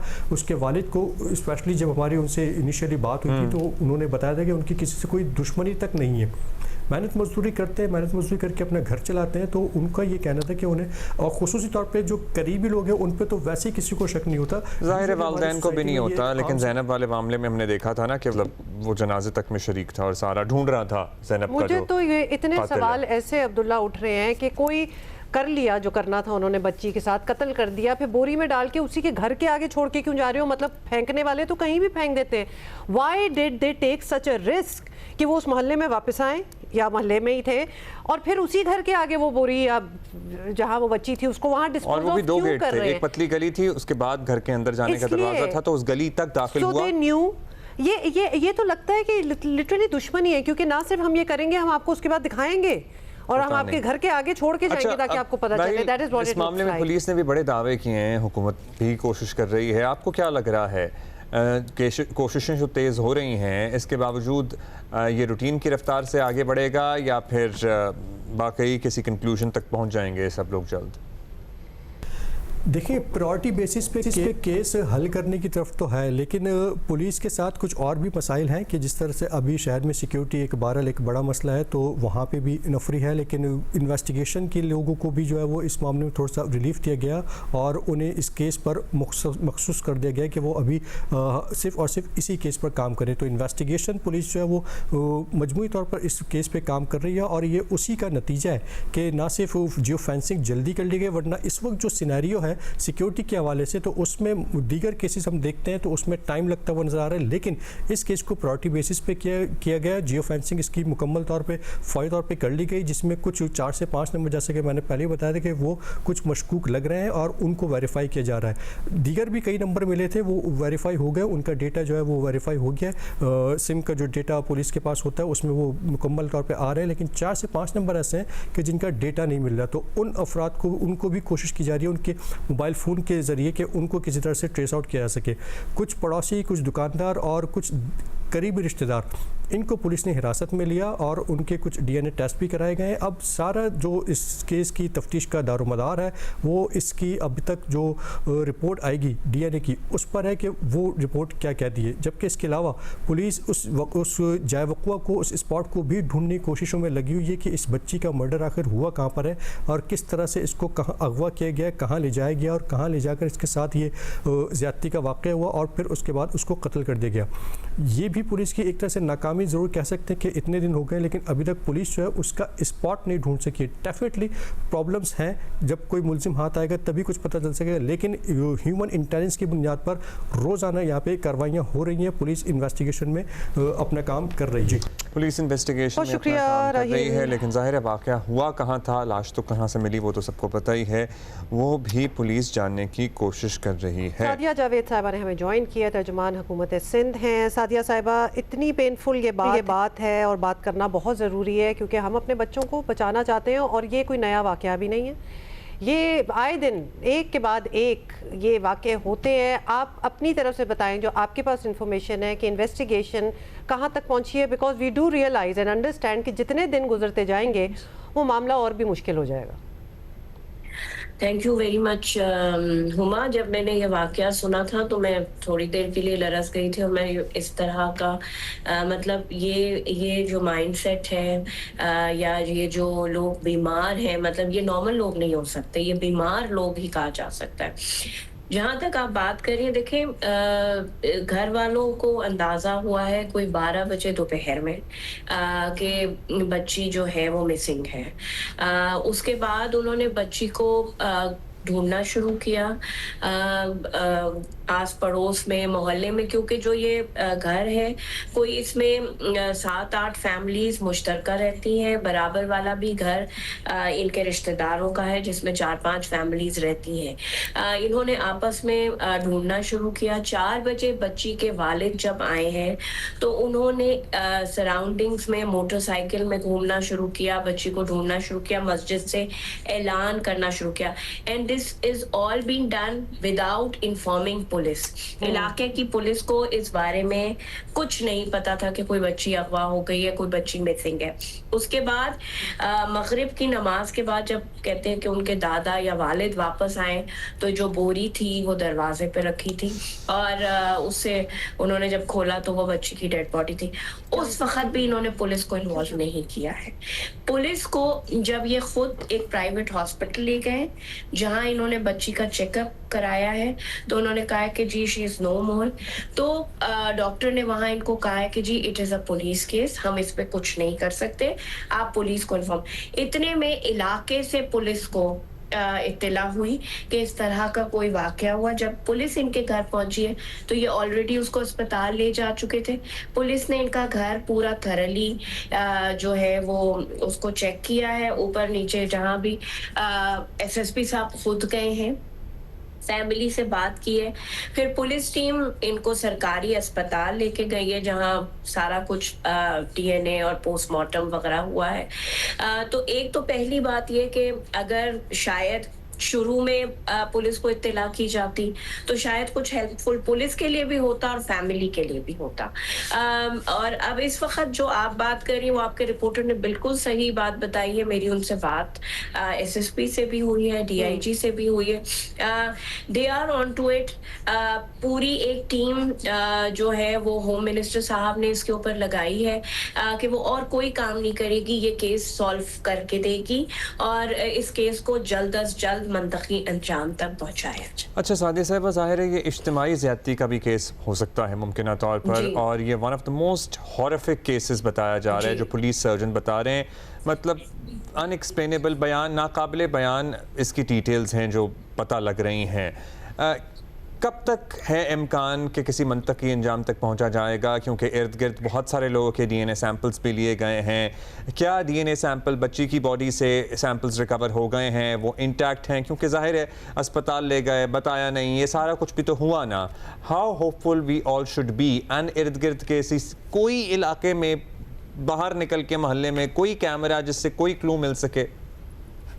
इस गली में कैमरा नहीं है, लेकिन इसके सराउंडिंग्स में कैमरा है जिनके सीसीटीवी फुटेजेस हासिल किए गए हैं। जियो फेंसिंग जो है उसकी रिपोर्ट्स आ गई हैं। जैसे आपके रिपोर्टर ने भी बताया कि 3-4 मशकूक नंबर्स हैं जिनको कांटेक्ट किया गया है।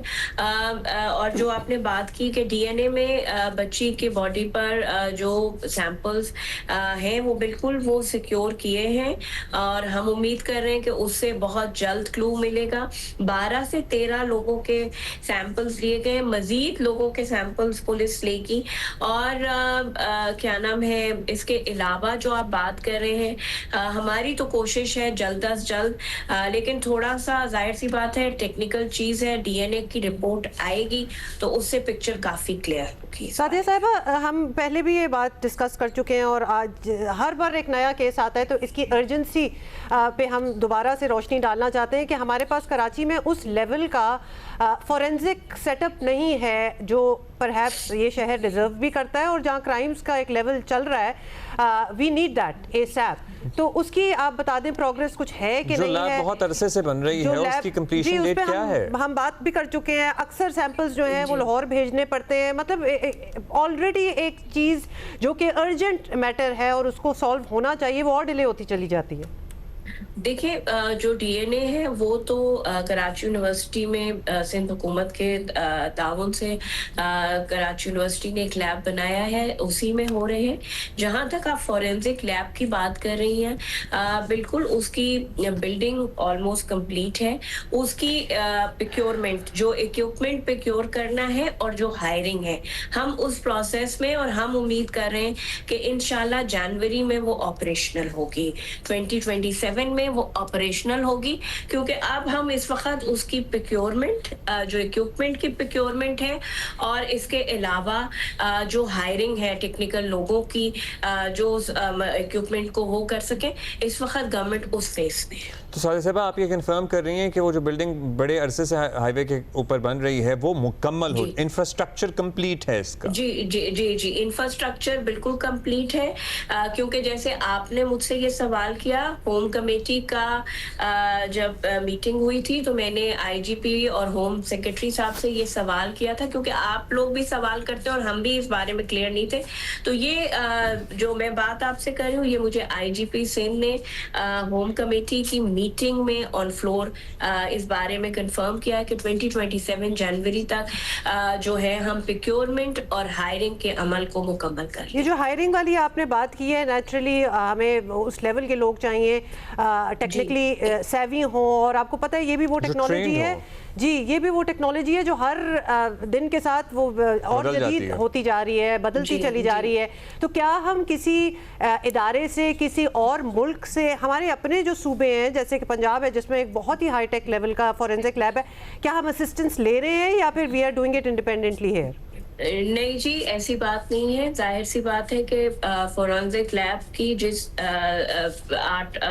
स्टेटस का सिंध बना रहा है, उसके लिए पाकिस्तान की तमाम सिक्योरिटी एजेंसीज के लोग राब्ते में हैं, क्योंकि उनकी भी ज़रूरत है। वो वहाँ से भी हायरिंग है। बिल्कुल पंजाब की फोरेंसिक लैब को सब लोग इस्तेमाल करते हैं, वहाँ के भी लोगों से हम राब्ते में हैं और इसकी हायरिंग के लिए, क्योंकि जाहिर सी बात है बहुत लेटेस्ट टेक्नोलॉजी और इक्विपमेंट, जैसे आपने कहा, डे बाय डे एडवांस होता जा रहा है, एडवांस और आपने, सॉरी सादिया साहिबा, जो आपने जनवरी 2027 की बात की है, मतलब ये लैब, ये पूरी बिल्डिंग, हायरिंग, ये सब ऑपरेशनल हो जाएगा? मतलब ये नहीं कि तब हायरिंग स्टार्ट होगी, it will be operation from the first month of the next year?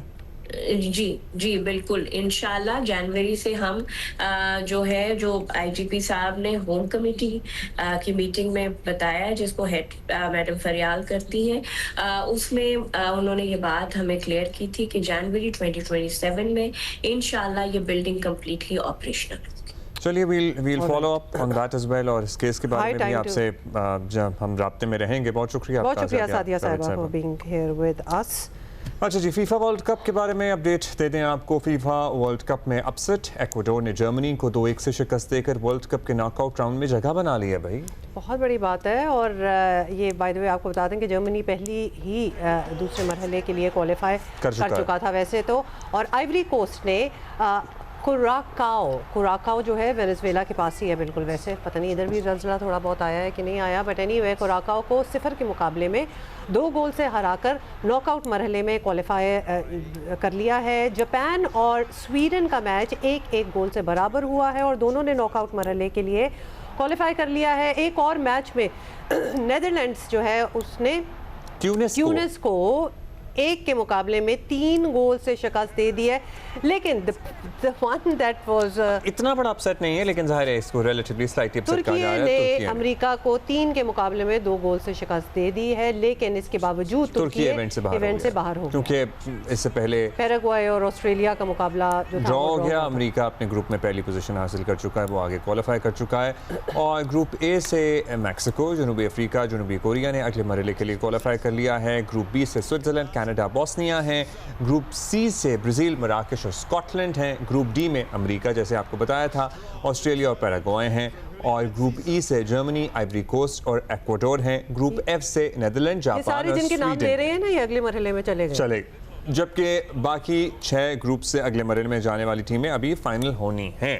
तो ये राउंड ऑफ 32 जी कहलाता है और ये नॉकआउट जिस तरह आप कह रहे हैं, so there are going to be 32 nations that will, और काफ़ी तो क्वालिफाई कर ही गई हैं।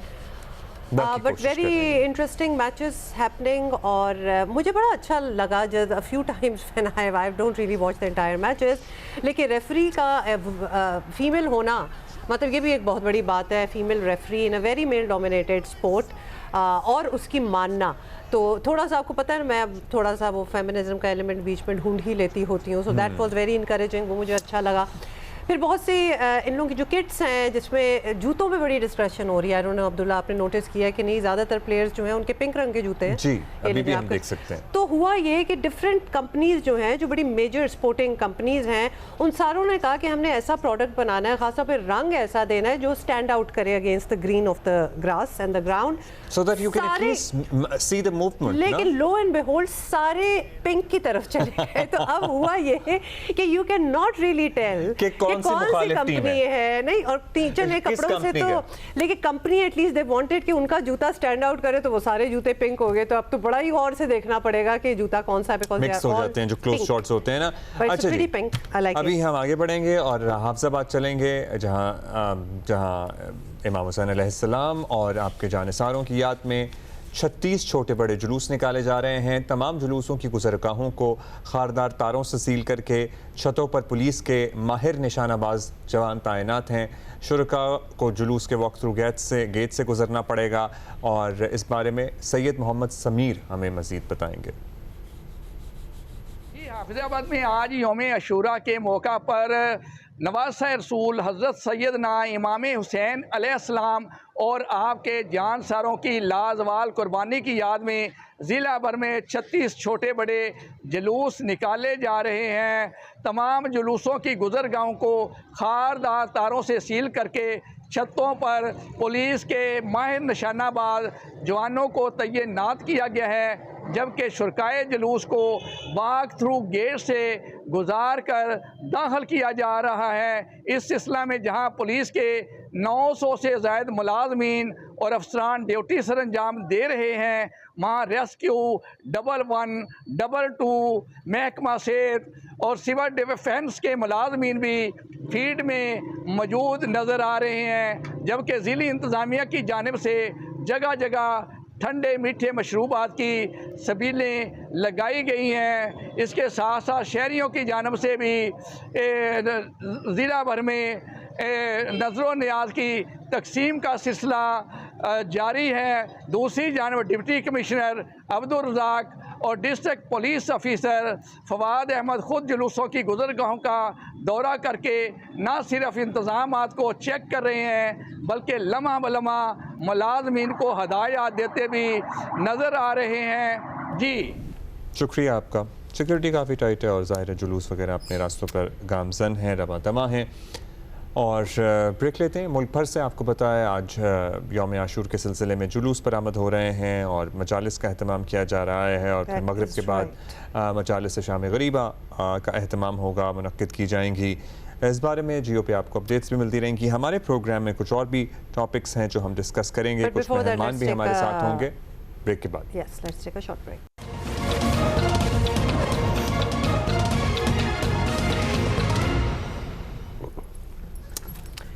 वेलकम बैक जी। अभी हम सलमान अशरफ के पास चलेंगे कोयटा, जहां पर सिक्योरिटी सख्त है और यौम आशूर के सिलसिले में मजालिस का अहतमाम किया जा रहा है। जुलूस रवा दवा हैं, अपने मुकर्रर रास्तों से होते हुए आगे बढ़ रहे हैं। सलमान अशरफ के पास जाएंगे, वो हमें अपडेट्स देंगे। Over to you Salman. Quetta में यौम आशूर का अलम ताज़िम सुलझना का जुलूस अलमदार रोड से बरामद हो गया। इस वक्त वो अपने रास्ते पे रवा दवा हैं। इस वक्त मैं तोही रोड पर मौजूद हूँ जहाँ पर जुलूस के शुरका जो हैं वो सीना को भी और नुआखानी करते हुए जुलूस के रास्ते पे रवा दवा हैं। जुलूस के रूट को सील किया गया है, सिक्योरिटी के साथ इंतजाम किए गए हैं, एयर सर्वेलेंस भी की जा रही है। जो दाखिली खारजी रास्ते के हैं वहाँ पे भी सख्त चेकिंग के बाद गाड़ियों को अंदर दाखिले की इजाज़त दी जा रही है। जुलूस के रूट के हवाले से मॉनिटरिंग के लिए 2 जगह पे कंट्रोल रूम कायम किए गए हैं।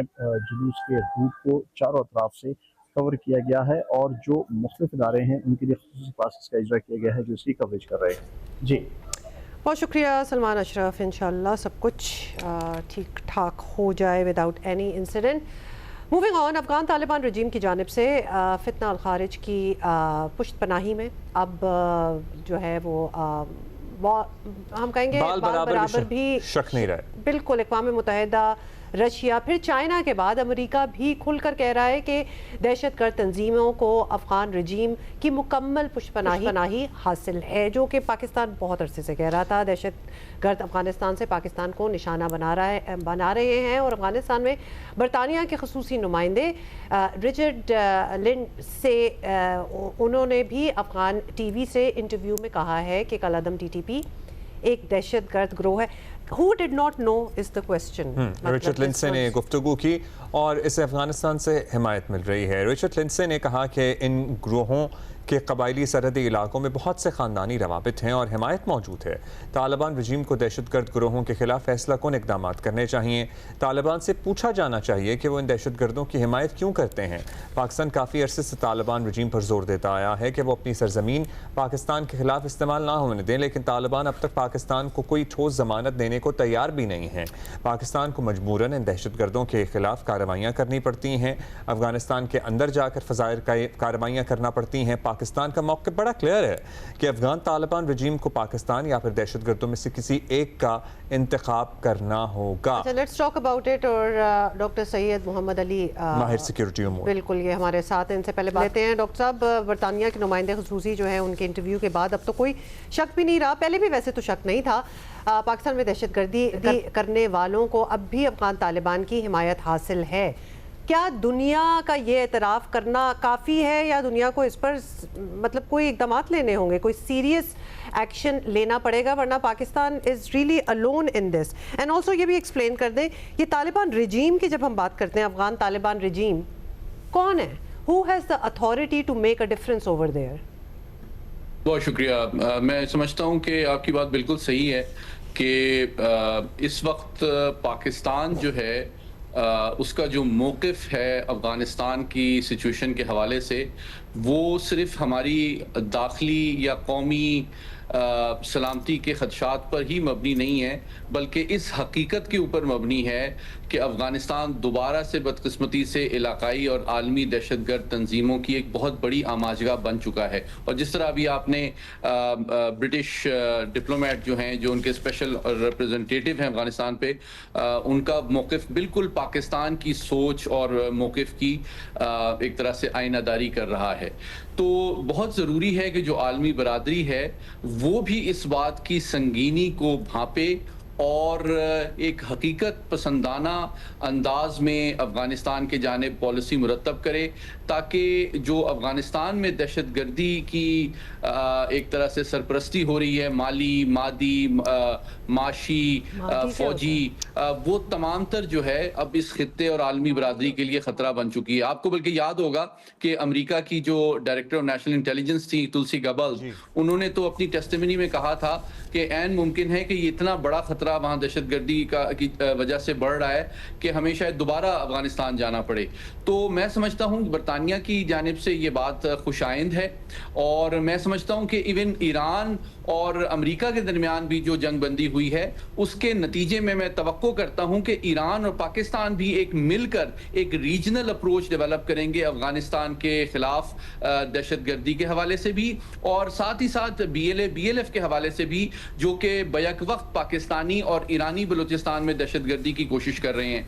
तो मैं समझता हूँ आने वाले दिनों में रीजनल अप्रोच हो या आलमी बरादरी हो, बरतानिया, अमेरिका, इनके साथ मिलकर हमें एक जामिया और फैसला कुन पॉलिसी बनाने की जरूरत है, ताकि अफगानिस्तान की अवाम पे भी ये वाज़ेह हो जाए कि हम उनके तो दोस्त हैं, लेकिन वो मुसल्ला जत्था जो कि बदस्तूर दहशतगर्दी की आबियारी और सरपरस्ती कर रहा है, उसकी दुनिया में कोई जगह नहीं है। अच्छा अली साहब, पिछले चंद माह में एक से ज़ायद बार ये हुआ है कि अफ़गान तालिबान रजीम के लोगों ने यकीन दहानियाँ कराई हैं कि वो TTP वगैरह से हाथ उठा लेंगे, बात करेंगे, उनकी पॉलिसी चेंज हो रही है, लेकिन होता फिर नहीं है ऐसा कुछ। सो क्या हम समझें, क्या डायनामिक्स हैं उनके अपने सिस्टम के, अपने माशरे के, अपनी पावर स्ट्रगल्स के, कि वो सब एक पेज पे क्लियरली नहीं है, कोई किसी की मानता ही नहीं, और फिर कमिट किया जाता है और फिर पीछे हट जाते हैं। क्यों होता है ऐसा? बार बार हो रहा है ऐसा? अब्दुल्ला, बेसिकली दो वजूहात हैं, और ये अनफॉर्चुनेट बात है, क्योंकि आप जानते हैं कि पाकिस्तान ने जिस तरह दरिया दिली का मुजाहरा हमारे अफगान भाइयों के लिए किया है पिछले 50 साल में, उसकी तो इंसानियत में शायद मुवाक़ात मदीना के बाद कोई मिसाल नहीं मिलती है। लेकिन उस जानिब से जो पिछले 4 साल से ये मुसल्लह तंजीम अफगानिस्तान पे काबिज है, वो आज ही की ताज़ा तरीन मैं आपके सामने रिपोर्ट रखता हूँ कि तकरीबन 88% जो अफगान बच्चे हैं वो एजुकेशन, माल न्यूट्रिशन और हेल्थ हैजर्ड का शिकार हैं। तो उनकी हुकूमत की तरजीह बिल्कुल भी जो है उनके अवाम की फलाह बहबूद और तरक्की नहीं है, बल्कि वो यूं लगता है भारत की एक प्रॉक्सी के तौर पे अभी तक काम कर रहे हैं, और वो ये समझते हैं कि वो उनका मिजाज, उनकी सोच, उनकी पॉलिसी जो है अभी तक एक मुसल्लह तंजीम वाली है, जो कि भारत से फंडिंग लेके, सरपरस्ती लेके इस खित्ते में खुसूसन पाकिस्तान और बिलमूम इस खित्ते के खिलाफ दहशतगर्दी की सरपरस्ती कर रहे हैं, बजाय ये कि वो उन 4 करोड़ मासूम अफगान अवाम के मसाइल हल करें, पाकिस्तान, चीन, ईरान, इलाके के दीगर ममालिक के साथ मिलकर उनके मसले हल करें और एक जिम्मेदार कौम के तौर पे अपना तशख़्ख़ुस बहाल करें, जिसके नतीजे में उनकी सियासी शनाख्त भी बेहतर होगी और दुनिया उनके साथ कोऑपरेट भी करेगी, उनके सियासी और माशी मसाइल में भी कमी आएगी। लेकिन यूं लगता है कि वो अभी तक उनकी सोच और पॉलिसी जो है वो एक मुसल्ला ग्रोह वाली है, और वो प्रेफर करते हैं कि डॉक्टर साहब यही तो सारी बात है, दहशतगर्दी फैलाई जाए। यही तो सारी बात है कि उनकी तरफ से कोई प्रोग्रेसिव नोशन नहीं आता, वो नहीं इंटीग्रेट करना चाहते with the rest of the world. In fact लगता कभी कभार यही है कि उनकी जो पॉलिसीज़ हैं, उनका जो तौर तरीका है, वो उनको सूट करता है, और अगर वो दुनिया के साथ अलाइन नहीं करता सो बी इट। मतलब एटीट्यूड भी तो यही है कि प्रोग्रेशन का तो नाम ही नहीं है, इनफैक्ट इफ एनीथिंग तो रिग्रेशन की तरफ ही जा रहे हैं। डॉक्टर साहब ये बताएं कि पाकिस्तान अपने ऑब्वियसली दिफा के लिए, अपने शहरियों के तहफ़्फ़ुज़ के लिए ग़ज़्ब लिल हक़ के तहत कार्रवाइयाँ कर रहा है और बड़ी मौसर कार्रवाइयाँ भी कर रहा है, लेकिन अगर दहशत गर्दों के पास पीछे हटने के लिए कितना बड़ा मुल्क, एक सेफ हेवन हो जो कि पूरा मुल्क अफगानिस्तान है, तो फिर ऑब्वियसली ये मुकम्मल उनका खात्मा करना, बहुत इफेक्टिव कोई कार्रवाई करना वो मुश्किल हो जाता है, बिकॉज देन दे रीग्रुप और वो वापस आ जाते हैं। आपने बिल्कुल सही कहा है, लेकिन देखें बदकिस्मती ये है कि पाकिस्तान की ये जो लास्ट रिजॉर्ट की पॉलिसी है कि हमने अपने इंटरनेशनल लॉ और राइट ऑफ सेल्फ डिफेंस को इस्तेमाल करते हुए दहशतगर्दी के ठिकानों और मराकज़ के खिलाफ जवाबी कार्रवाई करनी है, ये एक लास्ट रिजॉर्ट है। और उसकी वजह ये है कि हमने 4 साल में सिफारतकारी को भी एग्जॉस्ट किया है, उनको कायल करने की भी कोशिश की है, बल्कि मैं आपको बताऊं बड़े टेंजिबल और सब्सटैंटिव इकोनॉमिक इंसेंटिव्स हमने उनको ऑफर किए थे। हमने उनको ये तक कहा था कि हम सीपेक को एक्सटेंड करते हैं ताकि आपके लाखों लोगों को रोजगार मिले, वहां तरक्की और खुशहाली आए। लेकिन यूं लगता है कि वो तरक्की के बजाय तनज़्ज़ुली को और दहशतगर्दी की आबियारी को समझते हैं। और मैं समझता हूं आज चूंकि यौम आशूर है तो देखें इस्लाम के आलमगीर पुरअमन और इंतहाई पुरअमन जो मजहब है, जो अंदाज़े फ़िक्र है, उसको भी उन्होंने डिस्टॉर्ट किया है दुनिया के सामने। अभी वहाँ पे जो मजालिस हैं उनके ऊपर पाबंदी है, मुख्तलिफ मकातिफ फ़िक्र के लोगों को अपनी सोच और फ़िक्र के मुताबिक ज़िंदगी गुजारने पर पाबंदी है। आधी आबादी जो है अफ़गानिस्तान की अवाम की, खुसूसन ख़वातीन की, वो तालीम नहीं हासिल कर सकती, रोज़गार हासिल नहीं कर सकती, उनके पास डॉक्टर्स नहीं है, उनके बच्चों के पास न्यूट्रिशन और आगे बढ़ने के मौके नहीं है। तो यूं लगता है कि वो उसको एक डार्क एजेस में इस्लाम के नाम पे लेके जाना चाहते हैं और उनको बिल्कुल गार के दौर में लेके जाना चाहते हैं। तो आइडियोलॉजिकल मसला है या फिर ये पॉलिटिकल स्ट्रैटेजी है? ये आइडियोलॉजिकल इशू है या ये पॉलिटिकल स्ट्रैटेजी है कि हाँ जी हमने आवाम को ना इनलाइटन करना है ना एम्पावर करना है, और अब तो इन हालात में अगर जाहिर है जिस भी किस्म से बरसर इक़्तिदार हैं, बरसर इक़्तिदार तो है नहीं, स्मगलिंग के थ्रू ही जो काम हो रहा है वो हो रहा है, लैंड लॉक्ड कंट्री है, वो क्यों नहीं चाहेंगे कि आवाम की हालत बेहतर हो या उनको खाने की 3 वक्त की रोटी मिल सके? उनको इसमें से क्या मिल रहा है? सवाल की अब्दुल्ला, देखिए इसकी एक वजह है बिल्कुल वाजे और बमांगे दुहल में कह रहा हूं कि देखें इससे ये साबित होता है कि वो अपने आप को अभी तक एक मुसल्ला जत्था ही समझते हैं। उनके नज़दीक अवाम की फलाह, अपनी सियासी साख, आलमी बरादरी में अपनी इंसेंटिव्स और ताउन के बजाय उनकी सोच यही तक महदूद है कि जनाब भारत से पैसे लिए जाएं, TTP को, BLA को, दाइश को की सरपरस्ती की जाए, उनको पैसे दिए जाएं, वेपन्स दिए जाएं और पाकिस्तान में दहशतगर्दी करवा के जो है इसकी दिहाड़ लगाई जाए। यानी कि यही उनके नज़दीक ये उनकी प्रोडक्ट टेररिज्म है बेसिकली, वो इसी को बेचते हैं और वो इसी को बेच रहे हैं। बिल्कुल बिल्कुल। अच्छा साथ ये भी बता दें, जो पहले सवाल हमने आपसे किया था, बिकॉज पाकिस्तान तो चाहेगा कि ताल्लुकात हमारे बेहतर हों और अगर कोई ऐसी बॉडी वहाँ है जिससे बातचीत हो सकती है, ऑल्दो हम ये करके देख चुके हैं, अभी आपने भी याद दिलाया, बहुत बार कर लिया है, लेकिन ये बड़ा मुश्किल है टू इमेजिन कि there is a country as big as Afghanistan और कोई एक से नहीं है, जो कोई एक रूलर हो, कोई इलेक्टेड हो। खैर इलेक्टेड तो खैर बहुत ही दूर की बात हो गई। तो अफगान रजीम की जब हम बात करते हैं, अफगान तालिबान रजीम की बात करते हैं, उनकी भी अथॉरिटी पूरे मुल्क में नहीं है। उनकी अथॉरिटी भी बड़ी लिमिटेड है and yet they are the only ones that one can talk to. Huma आप बिल्कुल सही कह रही हैं। देखिए 2 बुनियादी हकायक हैं। पहली बात यह है कि ये चूंकि एक मुसल्ला तंजीम है तो इनकी, जिस तरह पहले भी आपने सवाल किया, अब्दुल्ला ने भी पूछा कि उनकी कोई सियासी हिकमत अमली या सोशो इकोनॉमिक डेवलपमेंट का तो प्लान ही नहीं है, ना कोई ख्वाहिश है, ना पॉलिटिकल विल है, नंबर 1। क्योंकि वो कोई उनके अवामी नुमाइंदे कोई जिरगे या जमहूरी अमल के जरिए तो बरसर इख्तिदार नहीं आए हैं, वो तो ब्रूट फोर्स के जरिए से उन्होंने काबुल पे कब्जा किया है। और मैं समझता हूँ कि हमें तो बहुत हमदर्दी है उन 4 करोड़ अफगान अवाम से जो जिनकी तरक्की खुशहाली, उनके मसाइल को हल करने, भूख और अफलास को मिटाने के बजाय ये जो है इन्होंने कब्जा किया हुआ है और इस सरजमीन को दहशतगर्दी की आबियारी के लिए इस्तेमाल करें। मैं आपको बताऊं, अभी परसों मेरी मुलाकात हुई एक लीडिंग बड़ी संजीदा और आला तालीम याफ्ता अफगान खातून से। वो बड़ी मुश्किल से जान बचा के वहां से निकली हैं क्योंकि वो पढ़ना चाहती थी और आगे बच्चों को पढ़ाना चाहती थी। तो यहाँ पे जो ऐसी बहादुर और बाशऊर अफगान खवातीन है वो तो एक तरह से जहाद कर रही हैं इस जहालत और अफलास के खिलाफ। बिल्कुल ऐसे ही है। देखें इतनी तंग नजरी है कि इस्लाम का जो आप देखें, आप आज यौम आशूर है उसके हवाले से हजरत खतीजतुल कुबरा जो हुजूर की पहली उम्मुल मोमिनीन थी, वो अरब की एक लीडिंग बिजनेस वुमेन थी और उनका कितना बड़ा उनकी तिजारत कई मुल्कों में फैली हुई थी। उन्होंने इस्लाम की सरपरस्ती में अपने वसाइल जिस तरह इस्तेमाल किए, मैं समझता हूँ हुजूर मुत्तफ़िका अलैह अहादीस में इसका एतराफ़ करते हैं कि उनका जितना कंट्रीब्यूशन है उसकी तो कोई मिसाल नहीं मिलती है। और दूसरी तरफ ये अफगान कौन सा इस्लाम की वर्जन बेच रहे हैं जिसमें ख़वातीन को ना पढ़ने की इजाज़त है, ना इलाज करवाने की इजाज़त है, ना शॉपिंग करने की इजाज़त है, ना डॉक्टर बनने की इजाज़त है, ना वो कोई अपना अगर उनका हस्बैंड बीमार है या ड्रग एडिक्ट है या मर गया है तो वो अपने बच्चों का पेट कैसे पालेंगी? ये कौन सा इस्लाम है? बताइएगा कि क्या अब इंटरनेशनल सतह पर दुनिया के ममालिक को ये कोशिश करनी चाहिए कि अगर ये मसला हल नहीं हो रहा then everybody should use the collective wisdom और सोच के मिल बैठ के कि ये मसले को किस तरह हल करना है। क्या अफ़गानिस्तान में किसी हुकूमत की तब्दीली की तरफ कोई तहरीक चलाई जा सकती है? मतलब कोई दुनिया कलेक्टिव एफर्ट करे इसमें, पाकिस्तान में भी कैन लीड दैट एफर्ट? बिल्कुल, देखिए पाकिस्तान की मैं समझता हूँ इस हवाले से जो अप्रोच है वो तीनों लेवल्स पर रही है।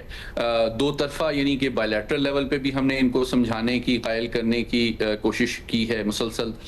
दूसरा मल्टीलैटरल लेवल पे भी आपने देखा एक रीजनल अप्रोच भी रही है। चीन के वज़ीर ख़ारजा ने, आपको याद होगा, अफ़गानिस्तान का दौरा किया और उनको समझाने की कोशिश की। 3 अदवार जो है सऊदी अरब, तुर्की, कतर की माविनत से भी हमारे दरमियान हो चुके हैं। और फिर आलमी सतह पे चाहे OIC का फोरम हो या चाहे अक़वाम मुत्तहिदा का फोरम हो, वहाँ पे भी हमने ये बात उठाई है। अभी जो ताज़ा तरीन डेवलपमेंट है वो ये है कि यूरोपीय यूनियन जो है उसने इनका एक वफ्द बुलाया था जिसके हवाले से अफगानिस्तान के खुद जो बाशऊर अवाम हैं उनमें काफ़ी गम गुस्सा भी पाया जाता था कि जनाब आप क्यों लेजिटिमाइज कर रहे हैं अफगान तालिबान को इनके साथ मिलकर। लेकिन मैं समझता हूँ इसमें एक उनके लिए अपॉर्चुनिटी भी है कि वो एक संजीदा बाज़ाब्ता अंदाज में उनके सामने आलमी बरादरी की डिमांड्स रखें कि कैसे अफगान अवाम जो है उनके मसाइल हल करके, दहशतगर्दी का कला कमा करके ही अफगानिस्तान एक मेन स्ट्रीम एक जिम्मेदार और पुरअमन रियासत के तौर पे दुनिया में एक्सेप्टेबल हो सकता है। ठीक, बहुत शुक्रिया अफगानी साहब। बहुत शुक्रिया, थैंक यू। आज सारी वैसे बॉटम लाइन ये होता है कि क्या वो मुल्क और वहाँ के लोग भी कुछ बेहतरी चाहते हैं कि नहीं, बिकॉज आप किसी पे खुशियाँ, अच्छाई, बेहतरी, प्रोग्रेशन थोप ही नहीं सकते ना, अगले को रिसेप्टिव भी होना पड़ेगा। नहीं, लोग अगर खौफ के साए में जिंदा हैं तो फिर क्या बेहतरी चाहने या उनके ना चाहने या चाहने से क्या होता है? अगर जब बंदूक के जोर पे कोई हुक्मरानी आप पे कर रहा हो तो फिर आप जाहिर है आप मजबूर होते हैं, आप तो मजलूम होते हैं। तो प्रोग्रेशन भी जब आई है, जब आई है, 10 साल अमेरिका भी उनके ऊपर पूरा राज करके गया, वो भी बंदूक का जोर ही था। उन लोगों की कभी अपनी से हुई ही नहीं। उनको बचाने भी जो जाते हैं वो उनको कंट्रोल ही करते हैं। They have very bad luck with that. Although population wise देखा जाए तो पूरे खित्ते में शायद it's a very manageable population, लेकिन ऑब्वियसली कौन पूछेगा। अभी आपको पता ही है यूरोप में कितनी गर्मी पड़ रही है, गर्मी की लहर बरकरार है। स्पेन में 4 रोज में 212 से ज़ायद हलाकतें हुई हैं। कई इलाकों में दर्जा हरारत 42 डिग्री सेंटीग्रेड पे हुआ, because they are not equipped और एंड दे आर आल्सो उनके they are not acclimatized as well. Having said that, हम भी तो कुछ कोशिशें कर रहे हैं ना अपने क्लाइमेट चेंज को। स्विट्जरलैंड में गर्मी तो का 80 साल का, स्विट्जरलैंड में 80 साल रिकॉर्ड टूटा है गर्मी का, 80 इयर्स रिकॉर्ड। मतलब इतनी ग्रीनरी है स्विट्जरलैंड में, डिस्पाइट दैट आप देखें जरा कि ये दर्जा हरारत 38 पर पहुंच गया। नेदरलैंड में पहला रेड अलर्ट जारी कर दिया गया है, 40 डिग्री तक जाने की पारा पेशगोई है।